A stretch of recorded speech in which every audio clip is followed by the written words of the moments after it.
എല്ലാ പ്രിയപ്പെട്ട കൂട്ടുകാർക്കും ഇന്നത്തെ ഈ ഒരു ക്ലാസ്സിലേക്ക് സ്വാഗതം ചെയ്യുകയാണ്. കേരള പി എസ് സി നടത്തുന്ന യൂണിവേഴ്സിറ്റി LGS മെയിൻ പരീക്ഷ ഗുണപ്രദമാകുന്ന രീതിയിൽ ഇതിനു മുമ്പ് Kerala P S C LGS level main പരീക്ഷ നടത്തിയപ്പോൾ അവിടെ ചോദിച്ചിരുന്ന ചോദ്യങ്ങളും അതിന് ഫൈനൽ ആൻസർ പ്രകാരം കേരള പി എസ് സി നൽകിയിരിക്കുന്ന ഉത്തരങ്ങളുമാണ് നമ്മളൊന്ന് പഠിക്കാനായിട്ട് പോകുന്നത്. ഇന്ന് നമ്മളിവിടെ പരിചയപ്പെടുന്ന ഒന്നാമത്തെ ചോദ്യം എന്ന് പറയുന്നത്, സമുദ്രനിരപ്പിൽ നിന്നും 7.5 മീറ്റർ മുതൽ 75 മീറ്റർ വരെ ഉയരമുള്ള കേരളത്തിലെ ഭൂപ്രദേശം ഏതെന്നാണ്. നമ്മുടെ ഉത്തരമായിട്ട് വരുന്നത് ഇടനാടാണ്. നമുക്കറിയാം, സമുദ്രനിരപ്പിൽ നിന്നും 7.5 മീറ്ററിൽ താഴെയാണെങ്കിൽ അതിനെ നമ്മൾ തീരപ്രദേശം എന്ന് പറയുന്നു. 7.5 മീറ്റർ മുതൽ 75 മീറ്റർ വരെയാണെങ്കിൽ അതിനെ നമ്മൾ ഇടനാട് എന്നാണ് പറയുന്നത്. സമുദ്രനിരപ്പിൽ നിന്നും 7.75 മീറ്ററിൽ കൂടുതലുള്ള പ്രദേശമാണെങ്കിൽ, സമുദ്രനിരപ്പിൽ നിന്നും 75 മീറ്ററിൽ കൂടുതൽ ഉയരമുള്ള പ്രദേശമാണെങ്കിൽ അതിനെ നമ്മൾ മലനാട് എന്നാണ് പറയുക. ഉയരത്തിന്റെ അടിസ്ഥാനത്തിൽ കേരളത്തിന്റെ ഭൂപ്രകൃതിയെ തീരപ്രദേശമെന്നും ഇടനാടെന്നും മലനാടെന്നും തിരിക്കുന്നു. കറക്റ്റ് ആ ഒരു ഓർഡറിൽ തന്നെ പഠിച്ചു വെക്കുക. അപ്പോൾ ആദ്യം തീരപ്രദേശമാണ്. 7.5 മീറ്ററിൽ താഴെയാണെങ്കിൽ തീരപ്രദേശം, പിന്നെ 7.5 മുതൽ 75 മീറ്റർ വരെ, അപ്പോൾ അതെന്താണ്? ഇടനാട്. പിന്നെ 75 മീറ്ററിൽ കൂടുതലാണെങ്കിൽ നമ്മൾ അതിനെ മലനാട് എന്നാണ് പറയുന്നത്. മൂന്ന് വശവും സമുദ്രത്താൽ ചുറ്റപ്പെട്ട കരഭാഗം ഏതു പേരിലാണ് അറിയപ്പെടുന്നത്? ഓപ്ഷൻ ബി, ഉപദ്വീപ് എന്നാണ് ഉത്തരമായിട്ട് വരേണ്ടത്. ഇപ്പം നമ്മുടെ ഇന്ത്യയുടെ ആ വി ഷേപ്പ്, ഈ ഒരു ഭാഗത്ത് അറബിക്കടല്, ബംഗാൾ ഉൾക്കടല്, ഇവിടെ ഇന്ത്യൻ മഹാസമുദ്രം. അപ്പോൾ ഇത്തരത്തിൽ മൂന്ന് വശവും സമുദ്രത്താൽ ചുറ്റപ്പെട്ട കരഭാഗം ഏതു പേരിലാണ് അറിയപ്പെടുന്നത്? ഉപദ്വീപ് എന്ന പേരിലാണ് അറിയപ്പെടുന്നത്. വംശനാശം സംഭവിച്ചുകൊണ്ടിരിക്കുന്ന വരയാടുകൾക്ക് പ്രസിദ്ധമായ കേരളത്തിലെ ദേശീയോദ്യാനമാണ് ഓപ്ഷൻ സിയിൽ തന്നിരിക്കുന്ന ഇരവികുളം ദേശീയോദ്യാനം. പ്രസിദ്ധമായ മാർത്താണ്ഡവർമ്മ പാലം കേരളത്തിലെ ഏത് നദിക്ക് കുറുകെയാണ്? ഉത്തരമായിട്ട് വരേണ്ടത് പെരിയാർ നദിക്ക് കുറുകെയാണ്. അപ്പോൾ പ്രസിദ്ധമായിട്ടുള്ള മാർത്താണ്ഡവർമ്മ പാലം പെരിയാർ നദിക്ക് കുറുകെയാണെന്ന കാര്യം ഓർത്തിരിക്കുക. ഏറ്റവും അധികം മത്സ്യത്തൊഴിലാളികളുള്ള കേരളത്തിലെ ജില്ല ഏതാണ്? ഓപ്ഷൻ എ, ആലപ്പുഴ ജില്ലയാണ് ഉത്തരമായിട്ട് വരുന്നത്. അപ്പോൾ ഏറ്റവും കൂടുതൽ മത്സ്യത്തൊഴിലാളികളുള്ള കേരളത്തിലെ ജില്ല ചോദിച്ചാൽ അത് ആലപ്പുഴ ജില്ലയാണ്. ഇന്ത്യയിലെ ഏറ്റവും വലിയ കൃഷിയധിഷ്ഠിത വ്യവസായം ഏതാണ്? ഇവിടെ പരുത്തി തുണി വ്യവസായമാണ് ഉത്തരമായിട്ട് വരുന്നത്. പ്രതിമകളുടെ നഗരം എന്ന വിശേഷണമുള്ള കേരളത്തിലെ ജില്ല ഏതാണ്? ഉത്തരമായിട്ട് വരേണ്ടത് തിരുവനന്തപുരം ജില്ലയാണ്. കേരളത്തിലെ ജില്ല പ്രതിമകളുടെ നഗരം എന്ന വിശേഷണമുള്ളത് തിരുവനന്തപുരമാണ്. ഇന്ത്യയിലെ ഏറ്റവും വലിയ കൽക്കരിപ്പാടം സ്ഥിതി ചെയ്യുന്ന സംസ്ഥാനം ഏതാണ്? ഉത്തരമായിട്ട് വരേണ്ടത് ഓപ്ഷൻ ഡി, ജാർഖണ്ഡ് ആണ്. ഇന്ത്യയിലെ ഏറ്റവും വലിയ കൽക്കരിപ്പാടം സ്ഥിതി ചെയ്യുന്നത് ഏത് സംസ്ഥാനത്താണ് എന്നാണ് നമ്മുടെ ചോദ്യം. ഇവിടെ നമ്മൾ ഉത്തരമായിട്ട് വരുന്നത് ജാർഖണ്ഡ് ആണ്. ചിലപ്പോൾ പരീക്ഷയ്ക്ക് ആ ഒരു കൽക്കരിപ്പാടത്തിന്റെ പേര് ചോദിക്കാം. ജാറിയ എന്നതാണ് ഇവിടെ നമ്മുടെ ഉത്തരമായിട്ട് വരുന്നത്. നമ്മൾ ഇതിനു മുമ്പ് കഴിഞ്ഞ ഒരു LGSന്റെ പ്രീവിയസ് ക്വസ്റ്റ്യൻ പേപ്പർ നമ്മൾ പരിചയപ്പെടുത്തുകയുണ്ടായിരുന്നു മെയിൻ പരീക്ഷയിൽ. അവിടെയും ഈ ചോദ്യം ആവർത്തിക്കുകയുണ്ടായിരുന്നു. പക്ഷെ അവിടെ ആ ചോദ്യം ഡിലീറ്റ് ആയി. കാരണം ജാറിയ എന്ന എഴുതിയത് വ്യത്യസ്തമായിരുന്നു. അതായത് ഓപ്ഷനിൽ അത് ജാറിയ എന്നല്ല നമുക്ക് വായിക്കുമ്പോൾ തോന്നുക. ആ ഒരു കാരണം കൊണ്ട് അന്ന് ഡിലീറ്റ് ആക്കിയിരുന്നു. പക്ഷെ അതിന് മുമ്പ് നടന്ന പരീക്ഷയിലും ഈ ചോദ്യം റിപ്പീറ്റ് ആയിട്ട് വന്നു. അതുകൊണ്ട് ഒന്ന് പഠിച്ചു വെക്കുക. ജാറിയ, ജാർഖണ്ഡ് ഇന്ത്യയിലെ ഏറ്റവും വലിയ കൽക്കരിപ്പാടമാണെന്ന കാര്യം ഓർത്തിരിക്കുക. ഹരിത മിത്ര പുരസ്കാരം ഏതിനത്തിനാണ് ഏർപ്പെടുത്തിയിരിക്കുന്നതെന്നാണ് ചോദ്യം. പച്ചക്കറി കർഷകരുമായി ബന്ധപ്പെട്ടതാണ് ഹരിത മിത്ര പുരസ്കാരം. ഹരിത മിത്ര പുരസ്കാരം പച്ചക്കറി കർഷകരുമായി ബന്ധപ്പെട്ടതാണ്. ഹരിത മിത്ര പുരസ്കാരം എന്താണ്? പച്ചക്കറി കർഷകരുമായിട്ട് ബന്ധപ്പെട്ടതാണ്. ഇന്ത്യയിലെ ഏറ്റവും ഉയരമുള്ള വെള്ളച്ചാട്ടം ഏതാണെന്നാണ് അടുത്ത ചോദ്യമായിട്ട് ചോദിച്ചത്. ഓപ്ഷൻ എ, ജോഗ് ഫാൾസ് ആണ് ഇന്ത്യയിലെ ഏറ്റവും ഉയരമുള്ള വെള്ളച്ചാട്ടം. ഇന്ത്യയിലെ ഏറ്റവും ഉയരമുള്ള വെള്ളച്ചാട്ടം ചോദിക്കുകയാണെങ്കിൽ ഉത്തരമായിട്ട് വരേണ്ടത് ഏതാണ്? ജോഗ് ഫാൾസ് ആണെന്ന കാര്യം ഓർക്കുക. ഇത് എവിടെയാണ്? നമ്മുടെ കർണാടകയിലാണ്. കർണാടകയിലെ ഏത് നദിയിലാണെന്ന് വെച്ചാൽ ശരാവതി നദിയിലാണ് ഈ പറയുന്ന ജോഗ് ഫാൾസ് സ്ഥിതി ചെയ്യുന്നതെന്ന കാര്യം ഓർത്തിരിക്കുക. കേരളത്തിന്റെ കാശ്മീർ എന്ന് വിശേഷിപ്പിക്കുന്ന സ്ഥലം ഏതാണ്? ഓപ്ഷൻ ഡി, മൂന്നാർ ആണ് ഉത്തരമായിട്ട് വരേണ്ടത്. ഇന്ത്യയുടെ തദ്ദേശീയമായ COVID-19 വാക്സിൻ ഏതാണെന്നാണ് ചോദ്യം. ഇവിടെ നമ്മുടെ ഉത്തരം കോവാക്സിൻ ആണെന്ന കാര്യം ഓർത്തിരിക്കുക. കോവാക്സിൻ. അപ്പോൾ ഇന്ത്യയിൽ നിർമ്മിച്ച കോവിഡ് വാക്സിൻ ഏതാണെന്ന് കഴിഞ്ഞ ചോദ്യപേപ്പർ നമ്മൾ ചെയ്തപ്പോൾ പഠിച്ചിരുന്നു. അവിടെ കോവാക്സിനും ഉണ്ട്, കോവിഷീൽഡും ഉണ്ട്. അന്ന് അതായത് ആ ഒരു ചോദ്യപേപ്പറിൽ തന്നിരിക്കുന്ന ഓപ്ഷൻ പ്രകാരം. അപ്പോൾ ഇവിടെ ഏതാണ്? കോവാക്സിൻ. അതുപോലെ തന്നെ കോവാക്സിൻ ആണ് ഇന്ത്യയുടെ തദ്ദേശീയമായ COVID-19 വാക്സിൻ എന്ന കാര്യം പ്രത്യേകം നോട്ട് ചെയ്യുക. കേരളത്തിലെ ആദ്യ ജലവൈദ്യുത പദ്ധതി ഏതാണെന്ന് വെച്ചാൽ അവിടെ ഉത്തരമായിട്ട് വരേണ്ടത് ഓപ്ഷൻ ഡി, പള്ളിവാസലാണ്. പള്ളിവാസൽ ജലവൈദ്യുത പദ്ധതിയാണ് കേരളത്തിലെ ആദ്യത്തെ ജലവൈദ്യുത പദ്ധതി. ഏത് വർഷമാണ് ഇത് എസ്റ്റാബ്ലിഷ് ചെയ്തതെന്ന് വെച്ചാൽ 1940 കാര്യം ഓർക്കുക. ഇനി ഇത് സ്ഥിതി ചെയ്യുന്നത് പെരിയാർ നദിയിലാണ് ഇത് സ്ഥിതി ചെയ്യുന്നത്. കൃത്യമായി പറഞ്ഞാൽ പെരിയാറിന്റെ പോഷക നദിയായ മുതിരമ്പുഴയിലാണ് ഇത് സ്ഥിതി ചെയ്യുന്നതെന്ന് കാര്യം ഓർക്കുക. ചിലപ്പോൾ പെരിയാർ എന്ന ഓപ്ഷനിൽ തരാം, ചിലപ്പോൾ മുതിരമ്പുഴ എന്നും ഓപ്ഷനിൽ തരാം. ഇനി അടുത്തായിട്ട് നമ്മൾ പരിചയപ്പെടുന്നത് വനങ്ങൾ വൃത്തിയായി സൂക്ഷിക്കുക എന്ന ലക്ഷ്യത്തോടെ വനവകുപ്പ് ആരംഭിച്ച പദ്ധതി ഏതാണ്? ഓപ്ഷൻ ബി ആണ് നമ്മുടെ ഉത്തരം. പ്രോജക്റ്റ് ഗ്രീൻ ഗ്രാസ് എന്നതാണ് പദ്ധതിയുടെ പേര്. കേരളത്തിലെ ആദ്യ ശുചിത്വ പഞ്ചായത്ത് ഏതാണെന്ന് വെച്ചാൽ ഉത്തരമായിട്ട് വരിക ഓപ്ഷൻ എ ആണ്, പോത്തുങ്കലാണ്. പോത്തുങ്കൽ കേരളത്തിലെ ആദ്യത്തെ ശുചിത്വ പഞ്ചായത്താണ്. ഇന്ത്യയിലെ ദാനിപുര എന്നറിയപ്പെടുന്ന ഭൂപ്രകൃതി വിഭാഗം ഏതാണെന്ന് വെച്ചാൽ അവിടെ ഉത്തരമായിട്ട് വരേണ്ടത് ഓപ്ഷൻ ബി ആണ്, ഉത്തരമഹാസമുദ്രമാണ് ഇന്ത്യയുടെ ദാനിപുര എന്നറിയപ്പെടുന്ന ഭൂപ്രകൃതി വിഭാഗം എന്ന കാര്യം ഓർക്കുക. ഷോളയാർ അണക്കെട്ട് ഏത് നദിയുമായി ബന്ധപ്പെട്ടിരിക്കുന്നു? ചാലക്കുടി പുഴയുമായിട്ട് ബന്ധപ്പെട്ടിരിക്കുന്നു. അപ്പൊ ചാല ഷോള കുറച്ച് നേരം പറഞ്ഞാൽ മതി.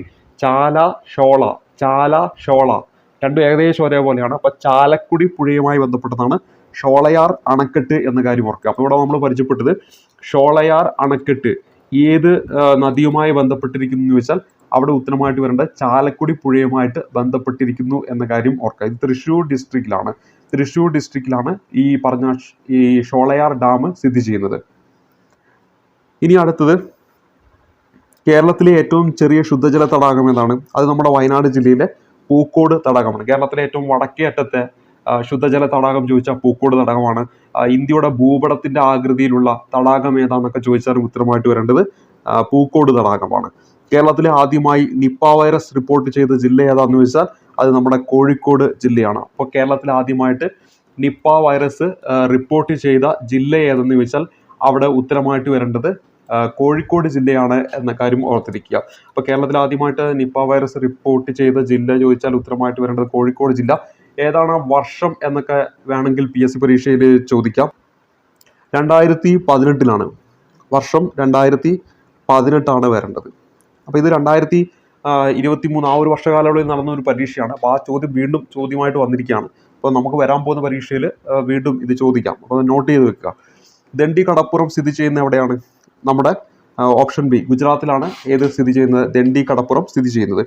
ഗുരുവായൂർ സത്യാഗ്രഹത്തിന് നേതൃത്വം നൽകിയത് ആരാണ്? കേളപ്പൻ എന്ന ഓപ്ഷൻ ഓർത്തിരിക്കുക. സംസ്ഥാന ലിസ്റ്റിൽ പെടുന്നവ റെയിൽവേ, കമ്പി തപാല്, പോലീസ്, വാർത്താവിനിമയം. ഇതിൽ പോലീസാണ് എന്ത് സംസ്ഥാന ലിസ്റ്റിൽ പെടുന്നത്. രവികുമാർ ദാഹിയ ഏതു മേഖലയുമായി ബന്ധപ്പെട്ടിരിക്കുന്നു എന്നാണ് ചോദ്യം. ഇവിടെ നമ്മൾ ഉത്തരമായിട്ട് വരേണ്ടത് സ്പോർട്സുമായി ബന്ധപ്പെട്ട വ്യക്തിയാണ് രവികുമാർ ദാഹിയ എന്ന കാര്യം ഓർക്കുക. അപ്പോൾ രവികുമാർ ദാഹിയ ഏത് മേഖലയുമായി ബന്ധപ്പെട്ടിരിക്കുന്നു എന്ന് ചോദിച്ചിരിക്കുന്നു. അപ്പോൾ ഈ ഒരു ചോദ്യത്തിന്റെ ഉത്തരമായിട്ട് വരേണ്ടത് സ്പോർട്സ് ആണ്. അദ്ദേഹം ഏത് കായിക ഇനം, സ്പോർട്സുകാരൻ ഏത് ഇനമാണെന്ന് വെച്ചാൽ റെസ്ലിംഗ് ആണെന്ന കാര്യം ഓർത്തിരിക്കുക. അപ്പോൾ ഇന്ത്യയുടെ പ്രൊഫഷണൽ ആയിട്ടുള്ള ഒരു റെസ്ലറാണ് നമ്മളിവിടെ പരിചയപ്പെട്ട രവികുമാർ ദാഹിയ എന്ന കാര്യം ഓർക്കുക. അപ്പോൾ അദ്ദേഹം ഏത് ഇനവുമായി ബന്ധപ്പെട്ടിരിക്കുന്നു? റെസ്ലിംഗുമായിട്ട് ബന്ധപ്പെട്ട വ്യക്തിയാണ് രവികുമാർ ദാഹിയ എന്ന കാര്യം ഓർക്കുക. അദ്ദേഹത്തിന് ഈ പറയുന്ന ബ്രോൺസ് മെഡൽ ലഭിക്കുന്നുണ്ട് നമ്മുടെ ഒളിമ്പിക്സിൽ. ആ ഒരു രീതിയിൽ അദ്ദേഹം പ്രസിദ്ധനാണ്. ഇനി അടുത്തായിട്ട് നമ്മൾ പരിചയപ്പെടുന്നത്, അപ്പോൾ രവികുമാർ ദാഹിയ അദ്ദേഹത്തിന് ടോക്കിയോ ഒളിമ്പിക്സിൽ ബ്രോൺസ് മെഡൽ ലഭിക്കുന്നുണ്ട്. ഇനി അടുത്തത് നമ്മൾ പരിചയപ്പെടുന്ന ചോദ്യത്തിലേക്ക് വരാം. ഉത്തരവാദിത്വ ഭരണ സംവിധാനത്തിൽ ഉചിതമായ മാറ്റങ്ങൾ നിർദ്ദേശിക്കുവാൻ നിയമിക്കപ്പെട്ടത് സൈമൺ കമ്മീഷനാണ്. ഓപ്ഷൻ സി ആണ് നമ്മുടെ ഉത്തരമായിട്ട് വരുന്നത്. ഉത്തരവാദിത്വ ഭരണ സംവിധാനത്തിന് ഉചിതമായ മാറ്റങ്ങൾ നിർദ്ദേശിക്കുവാൻ ബ്രിട്ടീഷ് ഗവൺമെന്റ് നിയമിച്ചതാണ് നമ്മുടെ സൈമൺ കമ്മീഷനെ. അപ്പോൾ സൈമൺ കമ്മീഷൻ ബ്രിട്ടീഷ് ഗവൺമെന്റ് നിയമിച്ച കമ്മീഷനാണ് എന്ത്? സൈമൺ കമ്മീഷൻ എന്ന കാര്യം ഓർത്തിരിക്കുക. അപ്പോൾ സൈമൺ കമ്മീഷൻ നിയമിച്ച വർഷം 1927 കാര്യം ഓർത്തിരിക്കുക. 1927 ഈ ഒരു കമ്മീഷനെ നിയമിച്ചത് എന്ന കാര്യം ഓർക്കണം. അതും പരീക്ഷയ്ക്ക് ചോദിക്കാറുള്ളതാണ് പരീക്ഷ. ഇനി അടുത്തായിട്ട് നമ്മൾ പരിചയപ്പെടുന്നത് ഗാന്ധിജി ദണ്ഡിയാത്രയോടെ കൂടി ആരംഭിച്ച പ്രക്ഷോഭം ഏതെന്നാണ് നമ്മുടെ ചോദ്യം. ഇവിടെ സിവിൽ ആജ്ഞ ലംഘന പ്രസ്ഥാനമാണ് ഇവിടെ നമ്മുടെ ഉത്തരമായിട്ട് വരേണ്ടത്.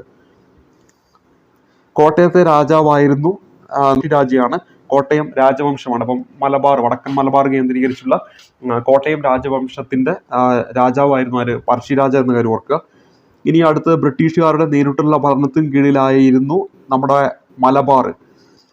ഓപ്ഷൻ ബി ആണ് നമ്മുടെ ഉത്തരമായിട്ട് വരുന്നത്. അപ്പോൾ ബ്രിട്ടീഷുകാരുടെ നേരിട്ടുള്ള ഭരണത്തിന് കീഴിലായിരുന്നു മലബാർ. ബാക്കി കൊച്ചിയും തിരുവിതാംകൂറുമൊക്കെ ബ്രിട്ടീഷുകാരുടെ പ്രത്യക്ഷമായിട്ടുള്ള ഭരണത്തിന് കീഴിലായിരുന്നു. പക്ഷേ ഈ പറയുന്ന മലബാർ എന്താണ് 1792 ശ്രീരംഗപട്ടണം ഉടമ്പടിയെ തുടർന്ന് ടിപ്പുവുമായിട്ടാണ് ബ്രിട്ടീഷുകാർ ശ്രീരംഗപട്ടണം ഉടമ്പടി ഒപ്പുവെക്കുന്നത്. അതേ തുടർന്ന് ടിപ്പുവിൽ നിന്ന് ഈ പറയുന്ന മലബാറിന്റെ ആധിപത്യം ആര് ഏറ്റെടുക്കുകയാണ്? നമ്മുടെ ബ്രിട്ടീഷുകാർ ഏറ്റെടുക്കുകയാണ്. അപ്പോൾ മൂന്നാം മൈസൂർ യുദ്ധത്തെ തുടർന്ന് പ്രത്യേകം നോട്ട് ചെയ്യുക. വൈക്കം സത്യാഗ്രഹത്തിൽ തമിഴ്നാട്ടിൽ നിന്ന് പങ്കെടുത്തവരിൽ പ്രധാനി ആരെന്നാണ് നമ്മുടെ ചോദ്യം. EV രാമസ്വാമി നായ്ക്കർ എന്നതാണ് ഉത്തരമായിട്ട് വരേണ്ടത്. സ്വാമിത്തോപ്പ് എന്ന സ്ഥലം ഏത് സാമൂഹ്യ പരിഷ്കർത്താവിന്റെ ജന്മസ്ഥലമാണ്? ഇവിടെ നമ്മൾ ഉത്തരമായിട്ട് വരേണ്ട ഓപ്ഷൻ സി ആണ്, അയ്യ വൈകുണ്ഠസ്വാമിയാണ്. മൗലിക കർത്തവ്യങ്ങൾ ഉൾപ്പെട്ടിരിക്കുന്ന ഭരണഘടനാ ഭാഗം ഏതെന്നാണ്? 4A ആണ്. ഇവിടെ നമ്മുടെ ചോദ്യത്തിന്റെ ഉത്തരം എന്താണ്? 4A ആണ്. ആർട്ടിക്കിൾ ചോദിക്കുകയാണെങ്കിൽ 51A ആണ്. 5 മൗലിക കർത്തവ്യങ്ങളാണ് ഉള്ളത്. ഫണ്ടമെന്റൽ ഡ്യൂട്ടീസിന്റെ എണ്ണം എത്രയാണ്? മൊത്തം 11ആണ്. ഫണ്ടമെന്റൽ ഡ്യൂട്ടീസിന്റെ എണ്ണം എത്രയാണ്? 11ആണ്. ഇവിടെ 51A എന്ന് പറയുന്നത് എന്താണ്? അതുമായി ബന്ധപ്പെട്ട ആർട്ടിക്കിളാണ്. അതായത് ഈ പറഞ്ഞ 11 ഫണ്ടമെന്റൽ ഡ്യൂട്ടീസും ഉൾപ്പെടുന്ന ആർട്ടിക്കിൾ ചോദിച്ചാൽ 51A ആണ്. ഈ 51A എന്ന് പറയുന്ന ആർട്ടിക്കിൾ ഉൾക്കൊള്ളുന്ന ഭാഗം ചോദിച്ചാൽ 4A ആണെന്ന കാര്യം ഓർത്തിരിക്കുക. തുടക്കത്തിൽ ഈ പറയുന്ന മൗലിക കർത്തവ്യങ്ങൾ എത്രണ്ണേ ഉണ്ടായിരുന്നുള്ളൂ? 10 ഉണ്ടായിരുന്നുള്ളൂ. 42ാമത്തെ ഭേദഗതിയിലൂടെയാണ് ഈ പറയുന്ന മൗലിക കർത്തവ്യങ്ങൾ നമ്മുടെ ഭരണഘടനയിൽ കൂട്ടിച്ചേർക്കുന്നത്. പിന്നീട് 86ാമത്തെ ഭേദഗതിയിലൂടെ നമ്മുടെ ഭരണഘടനയിലേക്ക് 11ാമത്തെ മൗലിക കർത്തവ്യങ്ങൾ കൂട്ടിച്ചേർക്കുകയായിരുന്നു എന്ന കാര്യം ഓർക്കുക. 2002 82ാമത്തെ ഭരണഘടനാ ഭേദഗതിയിലൂടെയാണ് 11ാമത്തെ മൗലിക കർത്തവ്യം നമ്മുടെ ഭരണഘടനയിൽ കൂട്ടിച്ചേർക്കുന്നത്. അപ്പോൾ ആദ്യം 42ാമത്തെ ഭേദഗതിയിലൂടെയാണ്, അതായത് ഭരണഘടന നിലവിൽ വരുമ്പോൾ 1950 ജനുവരി 26 നമ്മുടെ ഭരണഘടന നിലവിൽ വരുമ്പോൾ മൗലിക കർത്തവ്യങ്ങൾ അല്ലെങ്കിൽ ഫണ്ടമെന്റൽ ഡ്യൂട്ടീസ് ഉണ്ടോ എന്ന് ചോദിച്ചാൽ ഇല്ല. 1942 76ാമത്തെ ഭരണഘടനാ ഭേദഗതി ഇതിലൂടെയാണ് എന്ത് വരുന്നത്? മൗലിക കർത്തവ്യങ്ങൾ നമ്മുടെ ഭരണഘടനയിൽ കൂട്ടിച്ചേർക്കുന്നത്. ഈ പോയിന്റ് ഓർത്തിരിക്കുക. എന്നാൽ അന്ന് കൂട്ടിച്ചേർത്തത് 10 മൗലിക കർത്തവ്യങ്ങളാണ്. എന്നാൽ പിന്നീട് 2002 86ാം ഭരണഘടനാ ഭേദഗതി നമ്മുടെ ആർട്ടിക്കിൾ 21A ഒക്കെ നമ്മുടെ ഭരണഘടനയുടെ മൗലിക അവകാശങ്ങളിൽ കൂട്ടിച്ചേർക്കപ്പെട്ട ഭേദഗതി. ആ ഭേദഗതിയിലൂടെ 11ാമത്തെ മൗലിക കർത്തവ്യവും നമ്മുടെ ഭരണഘടനയിൽ 51A എന്ന് പറയുന്ന ആർട്ടിക്കിളിൽ കൂട്ടിച്ചേർത്തു എന്ന കാര്യം ഓർത്തിരിക്കുക. അങ്ങനെ 11ാമതായിട്ട് കൂട്ടിച്ചേർത്ത മൗലിക കർത്തവ്യം ഏതാന്ന് ചോദിച്ചാൽ, അതായത് 86ാമത്തെ ഭേദഗതിയിൽ 2002 എന്ന് പറയുന്ന വർഷം 2002ലാണ് 86ാമത്തെ ഭേദഗതി വരുന്നത്. ആ ഭേദഗതിയിലൂടെ 11ാമത്തെ മൗലിക കർത്തവ്യം നമ്മുടെ ഭരണഘടനയിൽ കൂട്ടിച്ചേർത്തു. അത് ഏതാണ്? 6 മുതൽ 14 വയസ്സുവരെ പ്രായമുള്ള കുട്ടികളെ സ്കൂളിൽ അയക്കേണ്ടത് എല്ലാ രക്ഷിതാക്കളുടെയും കടമയാണ് എന്ന് അവിടെ കൂട്ടിച്ചേർത്തു. എവിടെ കൂട്ടിച്ചേർത്തു? 11ാമത്തെ ഫണ്ടമെന്റൽ ഡ്യൂട്ടീസ് ആയിട്ട്, മൗലിക കർത്തവ്യമായിട്ട് കൂട്ടിച്ചേർത്തു. ഇനി മൗലിക കർത്തവ്യം എന്ന് പറയുന്ന ഈ ഒരു ആശയം നമ്മൾ ബോറോ ചെയ്തിരിക്കുന്നത് ഏത് രാജ്യത്തിന്റെ ഭരണഘടനയിൽ നിന്നാണ്? നാം ഇത്ര നേരം പറഞ്ഞ മൗലിക കർത്തവ്യങ്ങൾ എന്ന ഈ ഒരു ആശയം നമ്മൾ കടം കൊണ്ടിരിക്കുന്നത് എന്ന് ചോദിച്ചാൽ അവിടെ ഉത്തരമായിട്ട് വരേണ്ടത് USSR അല്ലെങ്കിൽ സോവിയറ്റ് യൂണിയൻ എന്ന കാര്യം ഓർത്തിരിക്കുക. നിലവിൽ അത് റഷ്യയാണ്. ഇത്രയും കാര്യങ്ങൾ ഓർക്കുക. ഇനി അടുത്തതായിട്ട് നമ്മൾ പരിചയപ്പെടുന്നു ബേലൂർ മഠം ആസ്ഥാനമായി പ്രവർത്തിക്കുന്ന സംഘടന ഏതാണ്? ഓപ്ഷൻ ബി രാമകൃഷ്ണ മിഷൻ ആണെന്ന കാര്യം ഓർക്കുക. പൊതുമരാമത്ത് വകുപ്പ് മന്ത്രി നിലവിൽ ആരാണ്? നമ്മുടെ മുഹമ്മദ് റിയാസ് ആണെന്ന കാര്യം ഓർക്കുക. മുഹമ്മദ് റിയാസ് ആണ് പൊതുമരാമത്ത് വകുപ്പ് മന്ത്രി നിലവിൽ. തിരുവിതാംകൂറിൽ അമേരിക്കൻ മോഡൽ ഭരണ സംവിധാനം വിഭാവനം ചെയ്ത ആരെന്ന് ചോദിച്ചാൽ sir CP Ramaswamy Iyer. Option B ആണ് നമ്മുടെ ഉത്തരമായിട്ട് വരേണ്ടത്. Option B. പാലിയം സത്യാഗ്രഹത്തോടനുബന്ധിച്ച് നമ്പൂതിരി സ്ത്രീകളുടെ ജാഥ നയിച്ചത് ആരാണ്? ഉത്തരമായിട്ട് വരേണ്ടത് ഓപ്ഷൻ ഡി ആര്യ പള്ളമാണ്. അപ്പോൾ പാലിയം സത്യാഗ്രഹവുമായി ബന്ധപ്പെട്ട് നമ്പൂതിരി സ്ത്രീകളുടെ ജാഥ നയിച്ചത് ആരാണെന്ന് ചോദിച്ചാൽ ഉത്തരമായിട്ട് വരേണ്ടത് നമ്മുടെ ആര്യ പള്ളമാണെന്ന കാര്യം ഓർക്കുക. പാലിയം സത്യാഗ്രഹം 1947-48 കാലഘട്ടത്തിലാണ്. 1947 ഡിസംബർ മുതൽ 1948 മാർച്ച് ഈ ഒരു കാലഘട്ടത്തിലാണ് പാലിയം സത്യാഗ്രഹം നടക്കുന്നത് എന്ന കാര്യം ഓർത്തിരിക്കുക. ഇനി അടുത്തായിട്ട് നമ്മൾ പരിചയപ്പെടുന്നത് സ്പീക്കർ രാജി സമർപ്പിക്കുന്നത് ആർക്കാണ് എന്ന് ചോദിച്ചാൽ ഡെപ്യൂട്ടി സ്പീക്കർക്കാണ്. സ്പീക്കർ രാജി സമർപ്പിക്കുന്ന ആർക്കാണ്? ഡെപ്യൂട്ടി സ്പീക്കർക്കാണ്. പ്രസിഡന്റിന് സത്യവാചകം ചൊല്ലിക്കൊടുക്കുന്നത് ആരാന്ന് ചോദിച്ചാൽ ഉത്തരമായിട്ട് വരേണ്ടത് സുപ്രീം കോടതിയുടെ ചീഫ് ജസ്റ്റിസ് ആണെന്ന കാര്യം ഓർത്തിരിക്കുക. ഇന്ത്യയിൽ ഡയമണ്ട് കൂടുതലായിട്ട് കാണുന്ന സംസ്ഥാനം ഏതെന്നാണ് അടുത്ത ചോദ്യം. ഉത്തരം നമ്മുടെ മധ്യപ്രദേശാണ്. അപ്പോൾ ഡയമണ്ട് കൂടുതൽ മധ്യപ്രദേശിലാണ്. ഡയമണ്ട് കൂടുതൽ മധ്യപ്രദേശ്. റിസർവ് ബാങ്കിന്റെ ആസ്ഥാനം ചോദിച്ചാൽ അത് നമ്മുടെ മുംബൈയിലാണ്. ഓപ്ഷൻ ബി ആണ് നമ്മൾ ഉത്തരമായിട്ട് വരിക. പ്ലാസ്റ്റിക് മണി എന്നറിയപ്പെടുന്നത് എന്താണെന്ന് ചോദിച്ചാൽ ഉത്തരമായിട്ട് വരേണ്ടത് നമ്മളെല്ലാവരും ഉപയോഗിക്കുന്ന ക്രെഡിറ്റ് കാർഡ്. അതായത് ക്രെഡിറ്റ് കാർഡാണ് എന്ത്? പ്ലാസ്റ്റിക് മണി തന്നിരിക്കുന്ന ഓപ്ഷൻ പ്രകാരം എന്ന കാര്യം ഓർക്കുക. ഇനി ലോക ബാങ്കിന്റെ മറ്റൊരു പേരെന്താണെന്ന് ചോദിച്ചാൽ ഓപ്ഷൻ എ IBRD എന്നാണ്. അപ്പൊ ലോക ബാങ്കിന്റെ മറ്റൊരു പേരാണ് എന്ത്? IBRD എന്ന കാര്യം ഓർത്തിരിക്കുക. International bank for reconstruction and development പൂർണ്ണനാമവും പരീക്ഷയ്ക്ക് ചോദിക്കാം. International bank for reconstruction and development എന്നതാണ് IBRDയുടെ പൂർണ്ണ നാമം. ലോകബാങ്കിന്റെ മറ്റൊരു പേരാണ് ഈ പറഞ്ഞ IBRD. IBRDയുടെ പൂർണ്ണ രൂപം പറഞ്ഞു.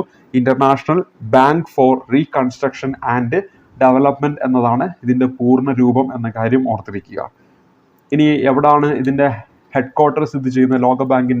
ലോകബാങ്കിന്റെ ഹെഡ് ക്വാർട്ടർ സ്ഥിതി ചെയ്യുന്നത് US വാഷിംഗ്ടൺ DC-യിലാണ്. എവിടെയാണ്? US വാഷിംഗ്ടൺ DC-യിലാണ്. എന്നാണ് ലോകബാങ്ക് സ്ഥാപിച്ചത്? 1944 വർഷത്തിലാണ്. 1944 വർഷത്തിലാണ്. ഏറ്റവും ഇമ്പോർട്ടന്റ് ഓർത്തു വെച്ചോ, നിലവിൽ ആരാണ് ലോകബാങ്കിന്റെ പ്രസിഡന്റ്? ഓർക്കുക, അജയ് ബംഗയാണ്. പരീക്ഷയ്ക്ക് ചോദിക്കാം.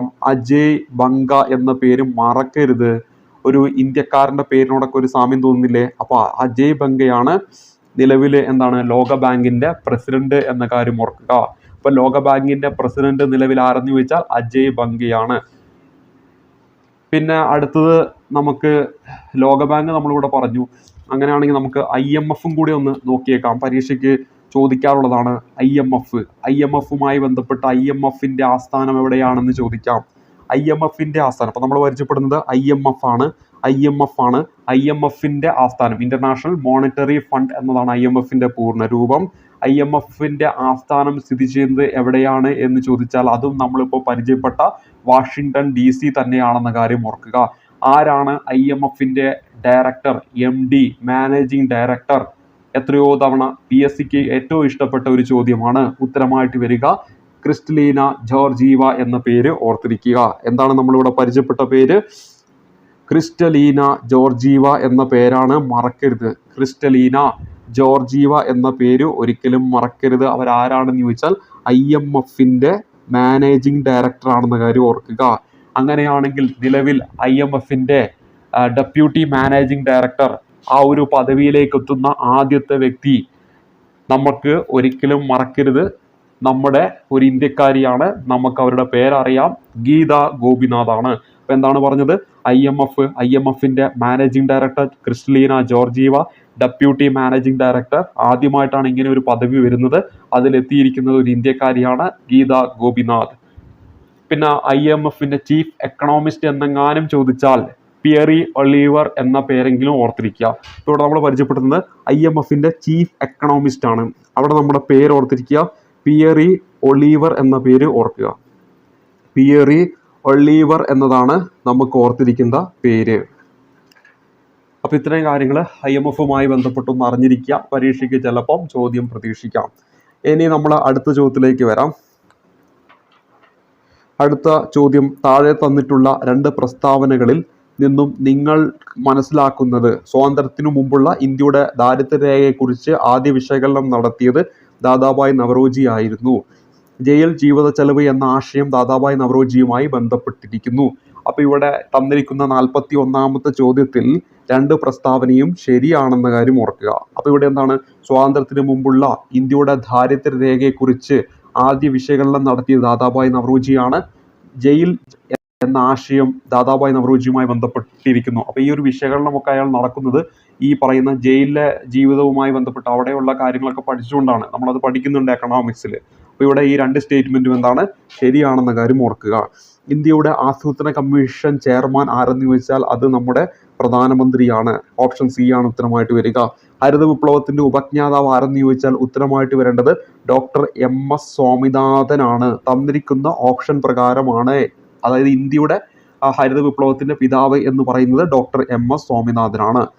ഡോക്ടർ MS സ്വാമിനാഥനാണ് ഇന്ത്യയുടെ ഹരിത വിപ്ലവത്തിന്റെ ഉപജ്ഞാതാവ്. തന്നിരിക്കുന്ന ഓപ്ഷൻ പ്രകാരം ഏതാണ് ശരി?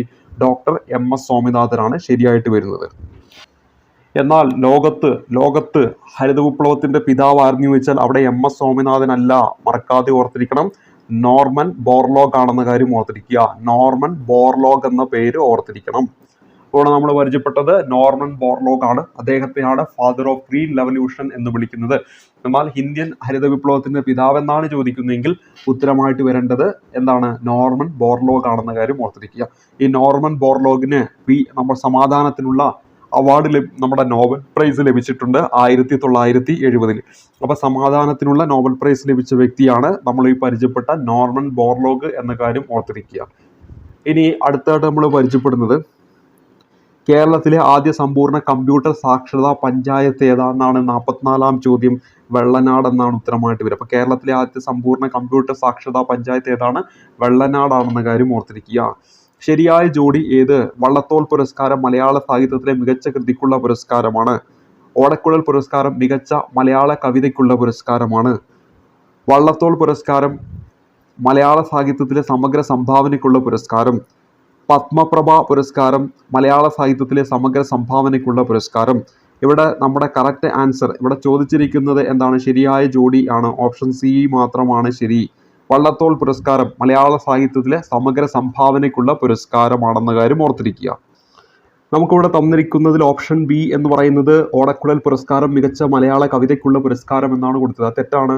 കവിതയല്ല, മികച്ച കൃതിയാണ്. കവിതയും വരാം, നോവലും ഒക്കെ വരാം. അപ്പോൾ മികച്ച കൃതി എന്നായിരുന്നെങ്കിൽ അതെന്താണ്? ശരിയായിട്ടുള്ള ഒരു സ്റ്റേറ്റ്മെന്റ് ആണ്. നമുക്ക് ഈ പറയുന്ന ഓടക്കുഴൽ പുരസ്കാരം 2023 PN ഗോപികൃഷ്ണന് ലഭിച്ചു. കവിത മാംസഭോജിയാണ് എന്ന അദ്ദേഹത്തിന്റെ കൃതിക്ക്. 2022 അംബികാസുധൻ മങ്ങാടിന് ലഭിച്ചു പ്രാണവായു എന്ന അദ്ദേഹത്തിന്റെ കൃതിക്ക്. അപ്പൊ ഈ രണ്ട് പേരുകൾ ഓർക്കുക. അതിനു മുമ്പ് 2023 സാറാ ജോസഫിനായിരുന്നു ബുദ്ധിനി എന്ന നോവലിനാണ് ലഭിച്ചത്. ഇവിടെ നമ്മൾ പരിചയപ്പെട്ടു 2021 സാറാ ജോസഫ് ബുദ്ധിനി എന്ന നോവൽ, 2022 അംബികാസുധൻ മങ്ങാട് പ്രാണവായു എന്ന അദ്ദേഹത്തിന്റെ കൃതി ഓർത്തിരിക്കുക. അപ്പൊ പ്രാണവായു എന്ന അദ്ദേഹത്തിന്റെ കൃതി ആര് രചിച്ചതാണെന്ന് ചോദിച്ചാൽ ഉത്തരമായിട്ട് വരേണ്ടത് അംബികാസുധൻ മങ്ങാടാണെന്ന കാര്യം ഓർത്തിരിക്കുക. ഇനി 2023 അവസാനമായി പ്രഖ്യാപിച്ചു PN ഗോപികൃഷ്ണൻ കവിത മാംസഭോജിയാണ്. ഇവിടെ ചോദിക്കാൻ സാധ്യതയുള്ള 3 കാര്യങ്ങളാണ് പഠിച്ചത്. ഈ പറയുന്ന ഓടക്കുഴൽ പുരസ്കാരം 2021 സാറാ ജോസഫ് ബുദ്ധിനി നോവല്, പിന്നെ 2022 അംബികാസുധൻ മങ്ങാട് പ്രാണവായു എന്നോർക്കുക. അപ്പോൾ ഞാൻ ഇതിനു മുമ്പ് അവാർഡുകൾ എന്ന് പറയുന്ന ഒരു ക്ലാസ് നിങ്ങളുടെ മുന്നിൽ പരിചയപ്പെടുത്തിയിട്ടുണ്ട്. വേണമെങ്കിൽ അത് കാണാം. നമ്മുടെ പരീക്ഷയ്ക്ക് ആവശ്യമായിട്ടുള്ള 30ഓളം അവാർഡുകൾ അത് ആ ഒരു ക്ലാസ്സിൽ നിങ്ങളുടെ മുന്നിൽ പരിചയപ്പെടുത്തിയിട്ടുണ്ടായിരുന്നു. നമ്മുടെ യൂട്യൂബ് ചാനലിൽ കണ്ടാൽ മതി. ഇതിന് മുമ്പത്തെ 2-3 വീഡിയോയ്ക്ക് മുമ്പായിട്ട് നമ്മളത് അപ്ലോഡ് ചെയ്തിട്ടുണ്ട്. വേണമെങ്കിൽ നിങ്ങൾക്ക് നോക്കാം. ഇനി അടുത്ത പത്മപ്രഭ പുരസ്കാരമാണ്. മലയാള സാഹിത്യത്തിലെ സമഗ്ര സംഭാവനയ്ക്കുള്ള പുരസ്കാരം എന്നാണ് ഇവിടെ ഡി കൊടുത്തിരിക്കുന്നത്. ഇവിടെ നമ്മൾ പരിചയപ്പെടുന്നത് ഓപ്ഷൻ ഡി പത്മപ്രഭ പുരസ്കാരം എന്താണ് തന്നിരിക്കുന്ന തെറ്റാണ്. ഇവിടെ നമ്മൾ പരീക്ഷയ്ക്ക് ഇനി ചോദിക്കാൻ സാധ്യത ഏറ്റവും പ്രധാനപ്പെട്ട ഒന്നാണ് 2023 പത്മപ്രഭ പുരസ്കാരം ലഭിച്ച ആർക്കാന്ന് ചോദിച്ചാൽ അവിടെ ഉത്തരമായിട്ട് വരുന്നത് നമ്മുടെ സുഭാഷ് ചന്ദ്രനാണ്. ഇവിടെ എന്താണ് 2023 പത്മപ്രഭ പുരസ്കാരം ലഭിച്ചത് ആർക്കാന്ന് ചോദിച്ചാൽ അവിടെ ഉത്തരമായിട്ട് വരുന്നത് സുഭാഷ് ചന്ദ്രനാണെന്ന കാര്യം ഓർത്തിരിക്കുക. അപ്പോൾ ആർക്കാണ് ലഭിച്ചത്? സുഭാഷ് ചന്ദ്രനാണ് 2023 പത്മപ്രഭ പുരസ്കാരം ലഭിക്കുന്നത്. അതായത് 2023 ഇത് പ്രഖ്യാപിക്കുന്നത്. ഈ ഒരു പുരസ്കാരം ലഭിക്കുന്ന ആർക്കാന്ന് വെച്ചാൽ അവിടെ ഉത്തരമായിട്ട് വരേണ്ടത് സുഭാഷ് ചന്ദ്രൻ എന്ന പേര് ഓർത്തിരിക്കുക. പരീക്ഷയ്ക്ക് ചോദിക്കാൻ സാധ്യതയുള്ളതാണ്. 2023 സുഭാഷ് ചന്ദ്രൻ. 2020 അതിന് മുമ്പ് പ്രഖ്യാപിച്ച ശ്രീകുമാരൻ നമ്പിക്കായിരുന്നു ലഭിച്ചത്. അപ്പോൾ പരീക്ഷയ്ക്ക് ഇനി ചോദിക്കാം പത്മപ്രഭ പുരസ്കാരം 2023 സുഭാഷ് ചന്ദ്രൻ. ഹിപ്പോപ്പൊട്ടാമസ് ചുവന്ന വിയർപ്പുള്ള ജീവി എന്നാണ് അറിയപ്പെടുന്നത്. തൊലിപ്പുറത്ത് കാണുന്ന ചുവന്ന തുള്ളികൾ എന്താണെന്ന് ചോദിച്ചാൽ സ്രവമാണെന്ന കാര്യം ഓർത്തിരിക്കുക. ഓപ്ഷൻ സി ആണ് ഈ ഒരു ചോദ്യത്തിന്റെ ഉത്തരമായിട്ട് വരുന്നത്. ഈ ഒരു ചോദ്യത്തിന്റെ ഉത്തരം എന്താണ്? ഓപ്ഷൻ സി ആണ് ഈ ഒരു ചോദ്യത്തിന്റെ ഉത്തരമായിട്ട് വരുന്നത്. പക്ഷിപ്പാട്ട്, കപ്പപ്പാട്ട് എന്നിവ ഏത് സംഗീത വിഭാഗത്തിൽ പെടുന്നു എന്ന് ചോദിച്ചാൽ ഓപ്ഷൻ ബി മാപ്പിളപ്പാട്ടുകളാണ്. മാപ്പിളപ്പാട്ടുകളാണ് ഇവിടെ നമ്മുടെ ഉത്തരമായിട്ട് വരേണ്ടത്. പക്ഷിപ്പാട്ട്, കപ്പപ്പാട്ട് എന്നിവ മാപ്പിളപ്പാട്ടുകൾ എന്ന ആ ഒരു സംഗീത വിഭാഗത്തിലാണ് ഉൾപ്പെടുന്നത്. തെറ്റായ ജോഡി ഏത്? നെഹ്റു ഗോൾഡ് കപ്പ് ഫുട്ബോൾ എന്ന് കൊടുത്തിരിക്കുന്നു. വേൾഡ് കപ്പ് ക്രിക്കറ്റ് എന്ന് കൊടുത്തിരിക്കുന്നു, ആഗാ ഖാൻ കപ്പ് ഹോക്കി എന്ന് കൊടുത്തു, ഡേവിസ് കപ്പ് ബാഡ്മിൻ്റൺ എന്ന് കൊടുത്തു. അപ്പോൾ അവിടെ ഡി ആണ് ഇത്. ഡേവിഡ് കപ്പ് എന്ന് പറയുന്നത് ടെന്നീസുമായി ബന്ധപ്പെട്ടതാണ്. അപ്പോൾ ഇവിടെ ഡി ആണ് തെറ്റ്. ഈയിടെ അന്തരിച്ച അകിത മിയാവാക്കി ഏത് മേഖലയുമായി ബന്ധപ്പെട്ട വ്യക്തിയാണെന്നാണ് ചോദ്യം. ഇവിടെ നമ്മുടെ ഉത്തരമായിട്ട് വരുന്ന ഓപ്ഷൻ എ പരിസ്ഥിതിയാണ്. ഈയിടെ അന്തരിച്ച അകിത മിയാവാക്കി ഏത് മേഖലയുമായി ബന്ധപ്പെട്ടിരിക്കുന്നു? പരിസ്ഥിതിയുമായിട്ട് ബന്ധപ്പെട്ടിരിക്കുന്നു. ഇനി അടുത്തത് മെയ് 2021 കേരളം, കർണാടക, ഗോവ, മഹാരാഷ്ട്ര, ഗുജറാത്ത് എന്നീ സംസ്ഥാനങ്ങളിലെ തീരപ്രദേശത്ത് നാശം വിതച്ച അതിതീവ്ര ചുഴലിക്കാറ്റ് ഏതാണെന്ന് ചോദിച്ചാൽ ഉത്തരമായിട്ട് വരുന്ന ഓപ്ഷൻ ഡി ടൗട്ടെ ആണെന്ന് കാര്യം ഓർത്തിരിക്കുക. ടൗട്ടെ ആണ്. മെയ് 2021 കേരളം, കർണാടക, ഗോവ, മഹാരാഷ്ട്ര, ഗുജറാത്ത് എന്നീ സംസ്ഥാനങ്ങളിലെ തീരപ്രദേശത്ത് നാശം വിതച്ച അതിതീവ്ര ചുഴലിക്കാറ്റാണ് ഇത് ടൗട്ടെ എന്ന പേരിൽ അറിയപ്പെടുന്നത്. OTTയുടെ പൂർണ്ണരൂപം എത്രയോ തവണ വീണ്ടും ചോദിക്കാം. ഇതിനു മുമ്പും ചോദിച്ചിട്ടുണ്ട്. ഉത്തരമായിട്ട് വരേണ്ടത് ഓവർ ദി ടോപ്പ് എന്നാണ്. OTTയുടെ പൂർണ്ണരൂപം ഓവർ ദി ടോപ്പ് എന്നാണ്. കേരളത്തിന് എത്ര വർഷങ്ങൾക്ക് ശേഷമാണ് ഒരു ഒളിമ്പിക് മെഡൽ ജേതാവിനെ സൃഷ്ടിക്കാൻ കഴിഞ്ഞതെന്ന് ചോദിച്ചാൽ ഓപ്ഷൻ സി 49 വർഷം. കേരളത്തിന് എത്ര വർഷങ്ങൾക്ക് ശേഷമാണ് ഒരു ഒളിമ്പിക് മെഡൽ ജേതാവിനെ സൃഷ്ടിക്കാൻ കഴിഞ്ഞത്? 49 വർഷങ്ങൾക്ക് ശേഷമാണ്. ടോക്കിയോ ഒളിമ്പിക്സിലൂടെ PR ശ്രീജേഷിന് ഹോക്കിയിൽ വെങ്കല മെഡൽ ലഭിച്ചു, 3ാം സ്ഥാനം ലഭിച്ചു. അതിലൂടെയാണ് ഈ ഒരു നേട്ടം നമ്മുടെ കേരളത്തിലേക്ക് എത്തുന്നത്. ആഹാരത്തിൻ്റെ ദഹനം പൂർത്തിയാക്കുന്ന ദഹന വ്യവസ്ഥയുടെ ഭാഗം വളരെ ഇമ്പോർട്ടൻ്റ് ആണ്, ചെറുകുടലാണ്. ആഹാരത്തിൻ്റെ ദഹനം പൂർത്തിയാക്കുന്ന ദഹന വ്യവസ്ഥയുടെ ഭാഗം ചോദിച്ചാൽ അത് ചെറുകുടലാണെന്ന കാര്യം ഓർത്തിരിക്കുക. കാഴ്ചയുമായി ബന്ധപ്പെട്ട ജീവകം ഏതാണെന്ന് ചോദിച്ചാൽ ജീവകം A ആണെന്ന കാര്യം ഓർത്തിരിക്കുക. ഇത് സങ്കരയിൽപ്പെട്ട നെല്ല് ഏതെന്നാണ് നമ്മുടെ അടുത്ത ചോദ്യം. ഇവിടെ തന്നിരിക്കുന്ന 4 ഓപ്ഷനിൽ നമ്മൾ ഉത്തരമെന്ന് പറയുന്നത് പവിത്രയാണ്. SCRT ടെക്സ്റ്റ് ബുക്കിൽ ഇവിടെ 7ാം ക്ലാസ്സിലെ മണ്ണിൽ പൊന്നു വിളയിക്കാം എന്ന് പറയുന്ന അധ്യായത്തിൽ ഈ പറയുന്ന നെല്ലിൻ്റെ സങ്കര ഇനങ്ങൾ നൽകിയിട്ടുണ്ട്. ഒപ്പം മറ്റ് വിളകളുടെ സങ്കര ഇനങ്ങൾ ചെറിയൊരു കോളത്തിൽ നൽകിയിട്ടുണ്ട്. അവിടെ നിന്നാണ് എപ്പോഴും PSC പരീക്ഷയിൽ ചോദ്യങ്ങൾ വന്നുകൊണ്ടിരിക്കുന്നത്. അപ്പോൾ ആ ഒരു കോളം നിർബന്ധമായിട്ട് നിങ്ങൾ പഠിക്കണം. 7ാം ക്ലാസ്സിലെ 1ാമത്തെ അധ്യായമാണ് മണ്ണിൽ പൊന്നു വിളയിക്കാം എന്ന അധ്യായം. ആ ഒരു കോളത്തിൽ പറയുന്ന പ്രധാനപ്പെട്ട വിളകൾ എന്തൊക്കെയാണ് നമുക്കൊന്ന് പരിശോധിക്കാം.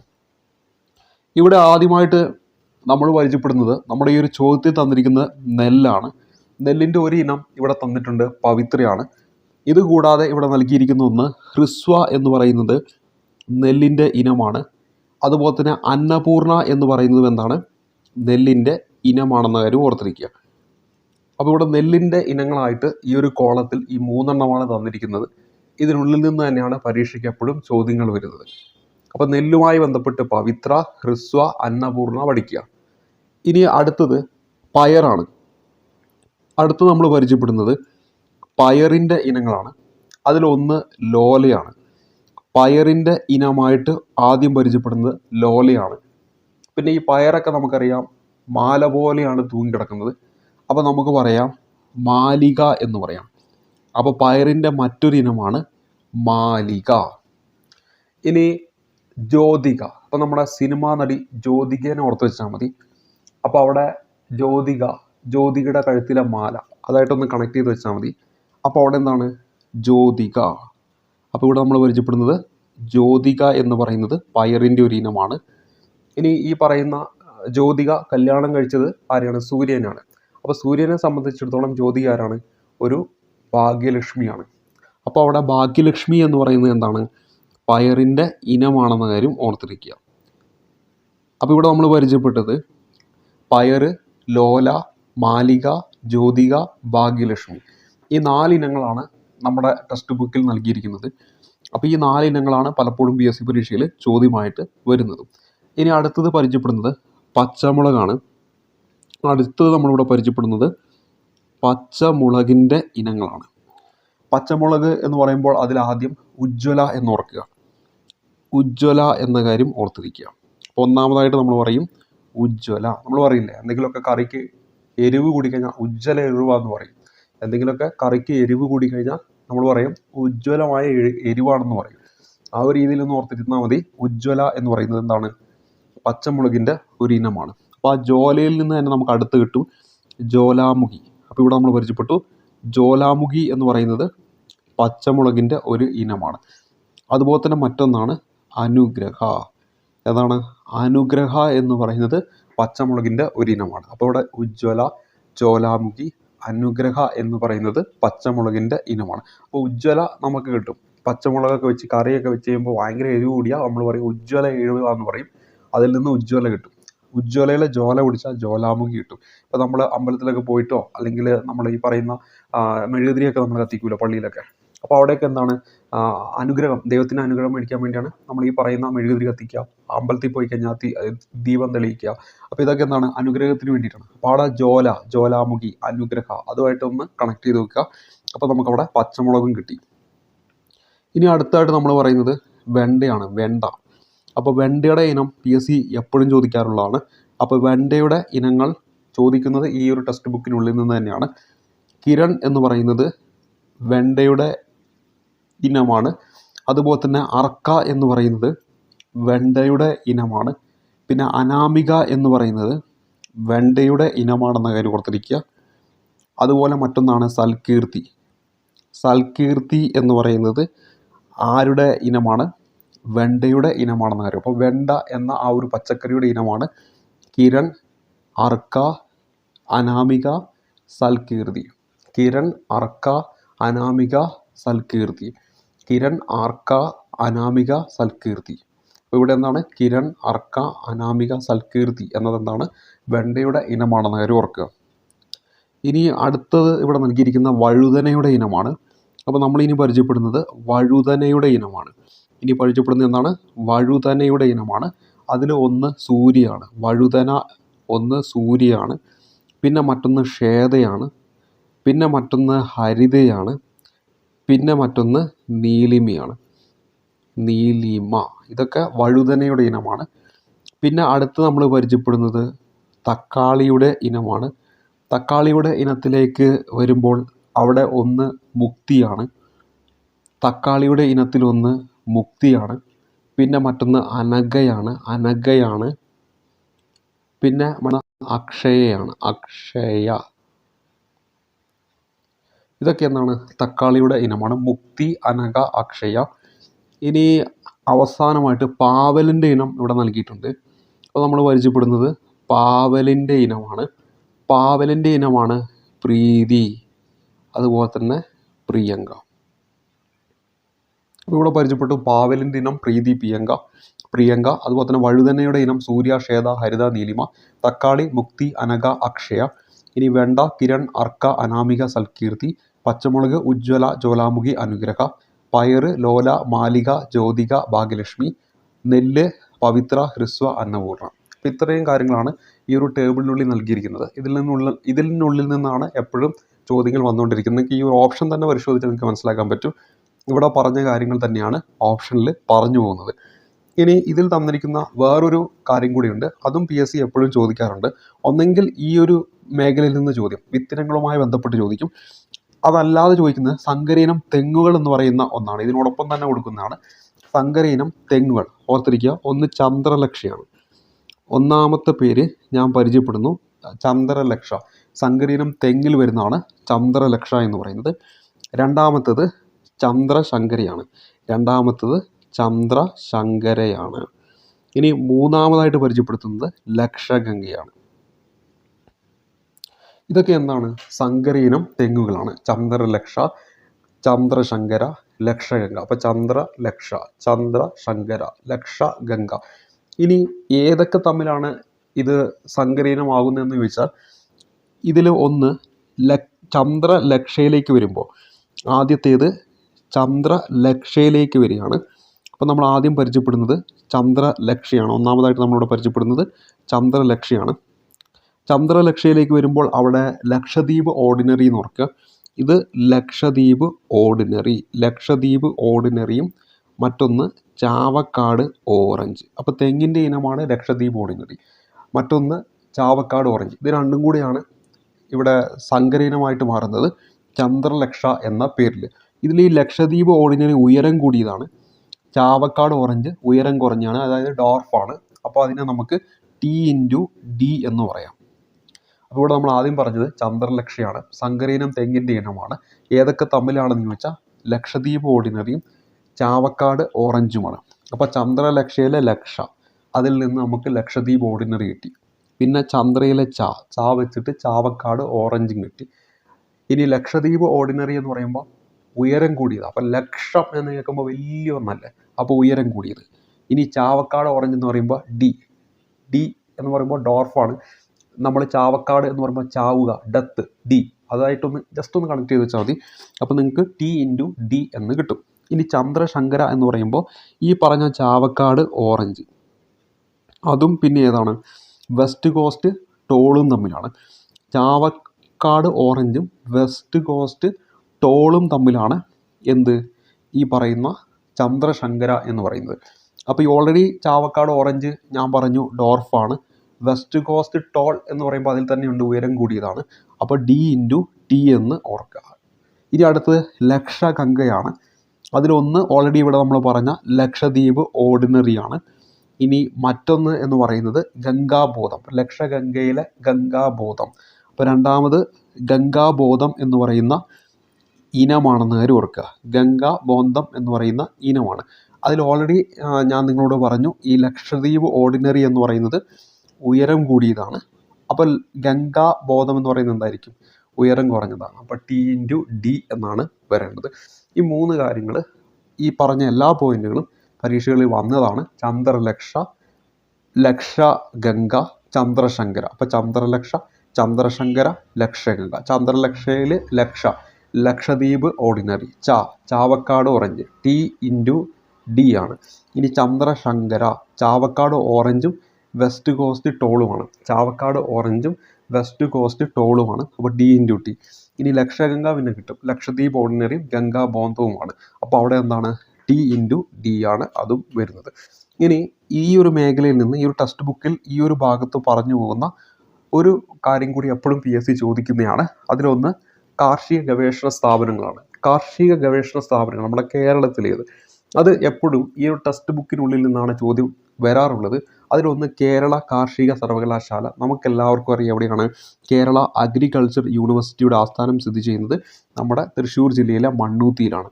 എവിടെയാണ്, തൃശ്ശൂർ ജില്ലയിലെ മണ്ണൂത്തി എന്ന് പറയുന്ന സ്ഥലത്താണെന്ന് കാര്യം ഓർത്തിരിക്കുക. ഇനി അടുത്തത് കേന്ദ്ര കിഴങ്ങുവിള ഗവേഷണ കേന്ദ്രം. കേന്ദ്ര കിഴങ്ങുവിള ഗവേഷണ കേന്ദ്രം എവിടെയാണെന്ന് വെച്ചാൽ ഉത്തരമായിട്ട് വരേണ്ടത് ശ്രീകാര്യം എന്ന് പറയുന്ന സ്ഥലത്താണ്. ശ്രീകാര്യം എവിടെയാണ്, നമ്മുടെ തിരുവനന്തപുരത്താണ്. രണ്ട് കാര്യങ്ങളാണ് ഇപ്പോൾ പഠിച്ചത്. കേരള കാർഷിക സർവകലാശാല മണ്ണൂത്തി തൃശ്ശൂർ, കേന്ദ്ര കിഴങ്ങുവിള ഗവേഷണ കേന്ദ്രം ശ്രീകാര്യം തിരുവനന്തപുരം. ഇനി Indian institute of spices research, Indian institute of spices research സ്ഥിതി ചെയ്യുന്നത് നമ്മുടെ കോഴിക്കോട് ജില്ലയിലാണ്. എവിടെയാണ്, കോഴിക്കോട് ജില്ലയിലാണെന്ന കാര്യം ഓർത്തിരിക്കുക. ഇനി അടുത്തതെന്ന് പറയുന്നത് കേന്ദ്ര തോട്ടവിള ഗവേഷണ കേന്ദ്രം ചോദിച്ചാൽ അത് നമ്മുടെ കാസർഗോഡ് ജില്ലയാണ്. കേന്ദ്ര തോട്ടവിള ഗവേഷണ കേന്ദ്രം സ്ഥിതി ചെയ്യുന്നത് കാസർഗോഡ് ജില്ലയിലാണെന്ന കാര്യം ഓർത്തിരിക്കുക. കേന്ദ്ര തോട്ടവിള ഗവേഷണ കേന്ദ്രം സ്ഥിതി ചെയ്യുന്നത് കാസർഗോഡ് ജില്ലയിലാണ്. ഇനി rubber research institute of India, rubber research institute of India സ്ഥിതി ചെയ്യുന്നത് നമ്മുടെ കോട്ടയത്താണെന്ന കാര്യം ഓർത്തിരിക്കുക, കോട്ടയത്താണ്.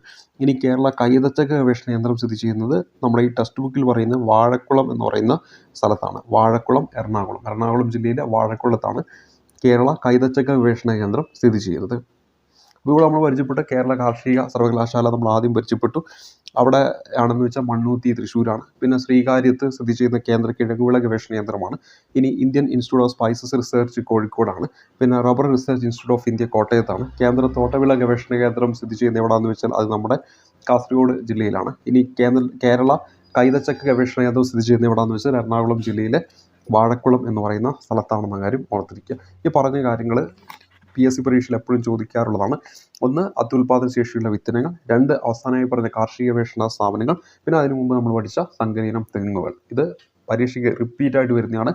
ഇതിൽ നിന്ന് ഒരു ചോദ്യം നമുക്ക് വരാൻ പോകുന്ന പരീക്ഷയിൽ പ്രതീക്ഷിക്കാവുന്നതാണ്. ഇനി അടുത്തായിട്ട് നമ്മൾ പരിചയപ്പെടുന്നത്, ഇനി നമ്മൾ അടുത്ത ചോദ്യത്തിലേക്ക് വരാം. അടുത്ത ചോദ്യം, പെരിയാർ വന്യജീവി സങ്കേതത്തിൽ സംരക്ഷിക്കപ്പെടുന്ന ജീവി ഏതെന്നാണ് നമ്മുടെ ചോദ്യം. ഇവിടെ ഓപ്ഷൻ എ ആനയാണ് നമ്മുടെ ഈ ഒരു ചോദ്യപ്രകാരം ഉത്തരമായിട്ട് വരുന്നത്. ഇനി അടുത്തായിട്ട് വരുന്നത് പ്രകാശ സംശ്ലേഷണത്തിൻ്റെ ഉൽപ്പന്നം എന്താണെന്നാണ് നമ്മുടെ ചോദ്യം. ഇവിടെ ഉത്തരമായിട്ട് വരുന്നത് ഗ്ലൂക്കോസ് ആണ്. പ്രകാശ സംശ്ലേഷണത്തിൻ്റെ പ്രധാന ഉൽപ്പന്നമായിട്ട് ഇവിടെ പറയുന്നത് ഗ്ലൂക്കോസ് ആണെന്ന കാര്യം ഓർക്കുക. അപ്പോൾ ഇവിടെ നമ്മൾ പരിചയപ്പെട്ടു പ്രകാശ സംശ്ലേഷണത്തിൻ്റെ ഉൽപ്പന്നമാണ് ഗ്ലൂക്കോസ് എന്ന കാര്യം ഓർത്തിരിക്കുക. നമുക്കറിയാം കാർബൺ ഡൈ ഓക്സൈഡും അതുപോലെ തന്നെ ജലവും ഈ പറയുന്ന സൂര്യപ്രകാശത്തിൻ്റെ സാന്നിധ്യത്തിൽ, അതോടൊപ്പം തന്നെ ഹരിതകത്തിൻ്റെ സാന്നിധ്യത്തിൽ, സൂര്യപ്രകാശത്തിൻ്റെയും അതുപോലെ തന്നെ ഹരിതകത്തിൻ്റെയും സാന്നിധ്യത്തിൽ എന്തായിട്ട് മാറും? ഗ്ലൂക്കോസ് എന്ന് പറഞ്ഞാൽ C6H12O6 പിന്നെ നമ്മുടെ ഓക്സിജനുമായിട്ട് മാറും. അപ്പോൾ ഇവിടെ എന്താണ്? കാർബൺ ഡൈ ഓക്സൈഡും ജലവും ഹരിതകം അതുപോലെ തന്നെ നമ്മുടെ സൂര്യപ്രകാശത്തിൻ്റെ സാന്നിധ്യത്തിൽ എന്തായിട്ട് മാറും? ഈ പറയുന്ന ഗ്ലൂക്കോസും അതുപോലെ തന്നെ ഓക്സിജനുമായിട്ട് മാറുന്നു എന്ന കാര്യം ഓർത്തിരിക്കുക. ഇനി അടുത്തത് കേരളത്തിൽ ആദ്യം നിപ്പ റിപ്പോർട്ട് ചെയ്ത ജില്ല. റിപ്പീറ്റഡ് ചോദ്യം വരികയാണ്. ഇവിടെ ഓപ്ഷൻ ഡി ആണ്. ഈ ഒരു ചോദ്യത്തിൽ 2 തവണ ചോദ്യം വന്നു. 2018 കൃത്യമായിട്ട് ഇവിടെ പറയുന്ന കോഴിക്കോട് ജില്ല 2018. താഴെ പറയുന്നവയിൽ കോവിഡ് വാക്സിൻ ഏത് എന്നാണ് അടുത്ത ചോദ്യം. ഇവിടെ നമ്മൾ ഉത്തരമായിട്ട് വരേണ്ടത് ജോൺസൺ ആൻഡ് ജോൺസൺ എന്താണ്? ഒരു കോവിഡ് വാക്സിൻ ആണെന്ന കാര്യം ഓർത്തിരിക്കുക. ജോൺസൺ ആൻഡ് ജോൺസൺ എന്താണ്? കോവിഡ് വാക്സിൻ ആണ്. ഇനി അടുത്ത ചോദ്യം 60ാമത്തെ ചോദ്യമാണ്. ആറ്റോമിക് നമ്പർ 13 മാസ് നമ്പർ 22 ഒരു ആറ്റത്തിൽ എത്ര ന്യൂട്രോണുകളുണ്ട് എന്നാണ് നമ്മുടെ അടുത്ത ചോദ്യമായിട്ട് ചോദിച്ചിരിക്കുന്നത്. ഇവിടെ ഓർത്തിരിക്കുക, മാസ് നമ്പർ എന്ന് പറയുന്നത് എന്താ? ന്യൂട്രോണുകളുടെ എണ്ണം പ്ലസ് പ്രോട്ടോണുകളുടെ എണ്ണമാണ്. ഈ ആറ്റോമിക് നമ്പർ എന്ന് പറഞ്ഞാൽ എന്താ? പ്രോട്ടോണുകളുടെ എണ്ണമാണ്. ആ പ്രോട്ടോണുകളുടെ എണ്ണം ഇവിടെ 13 തന്നു.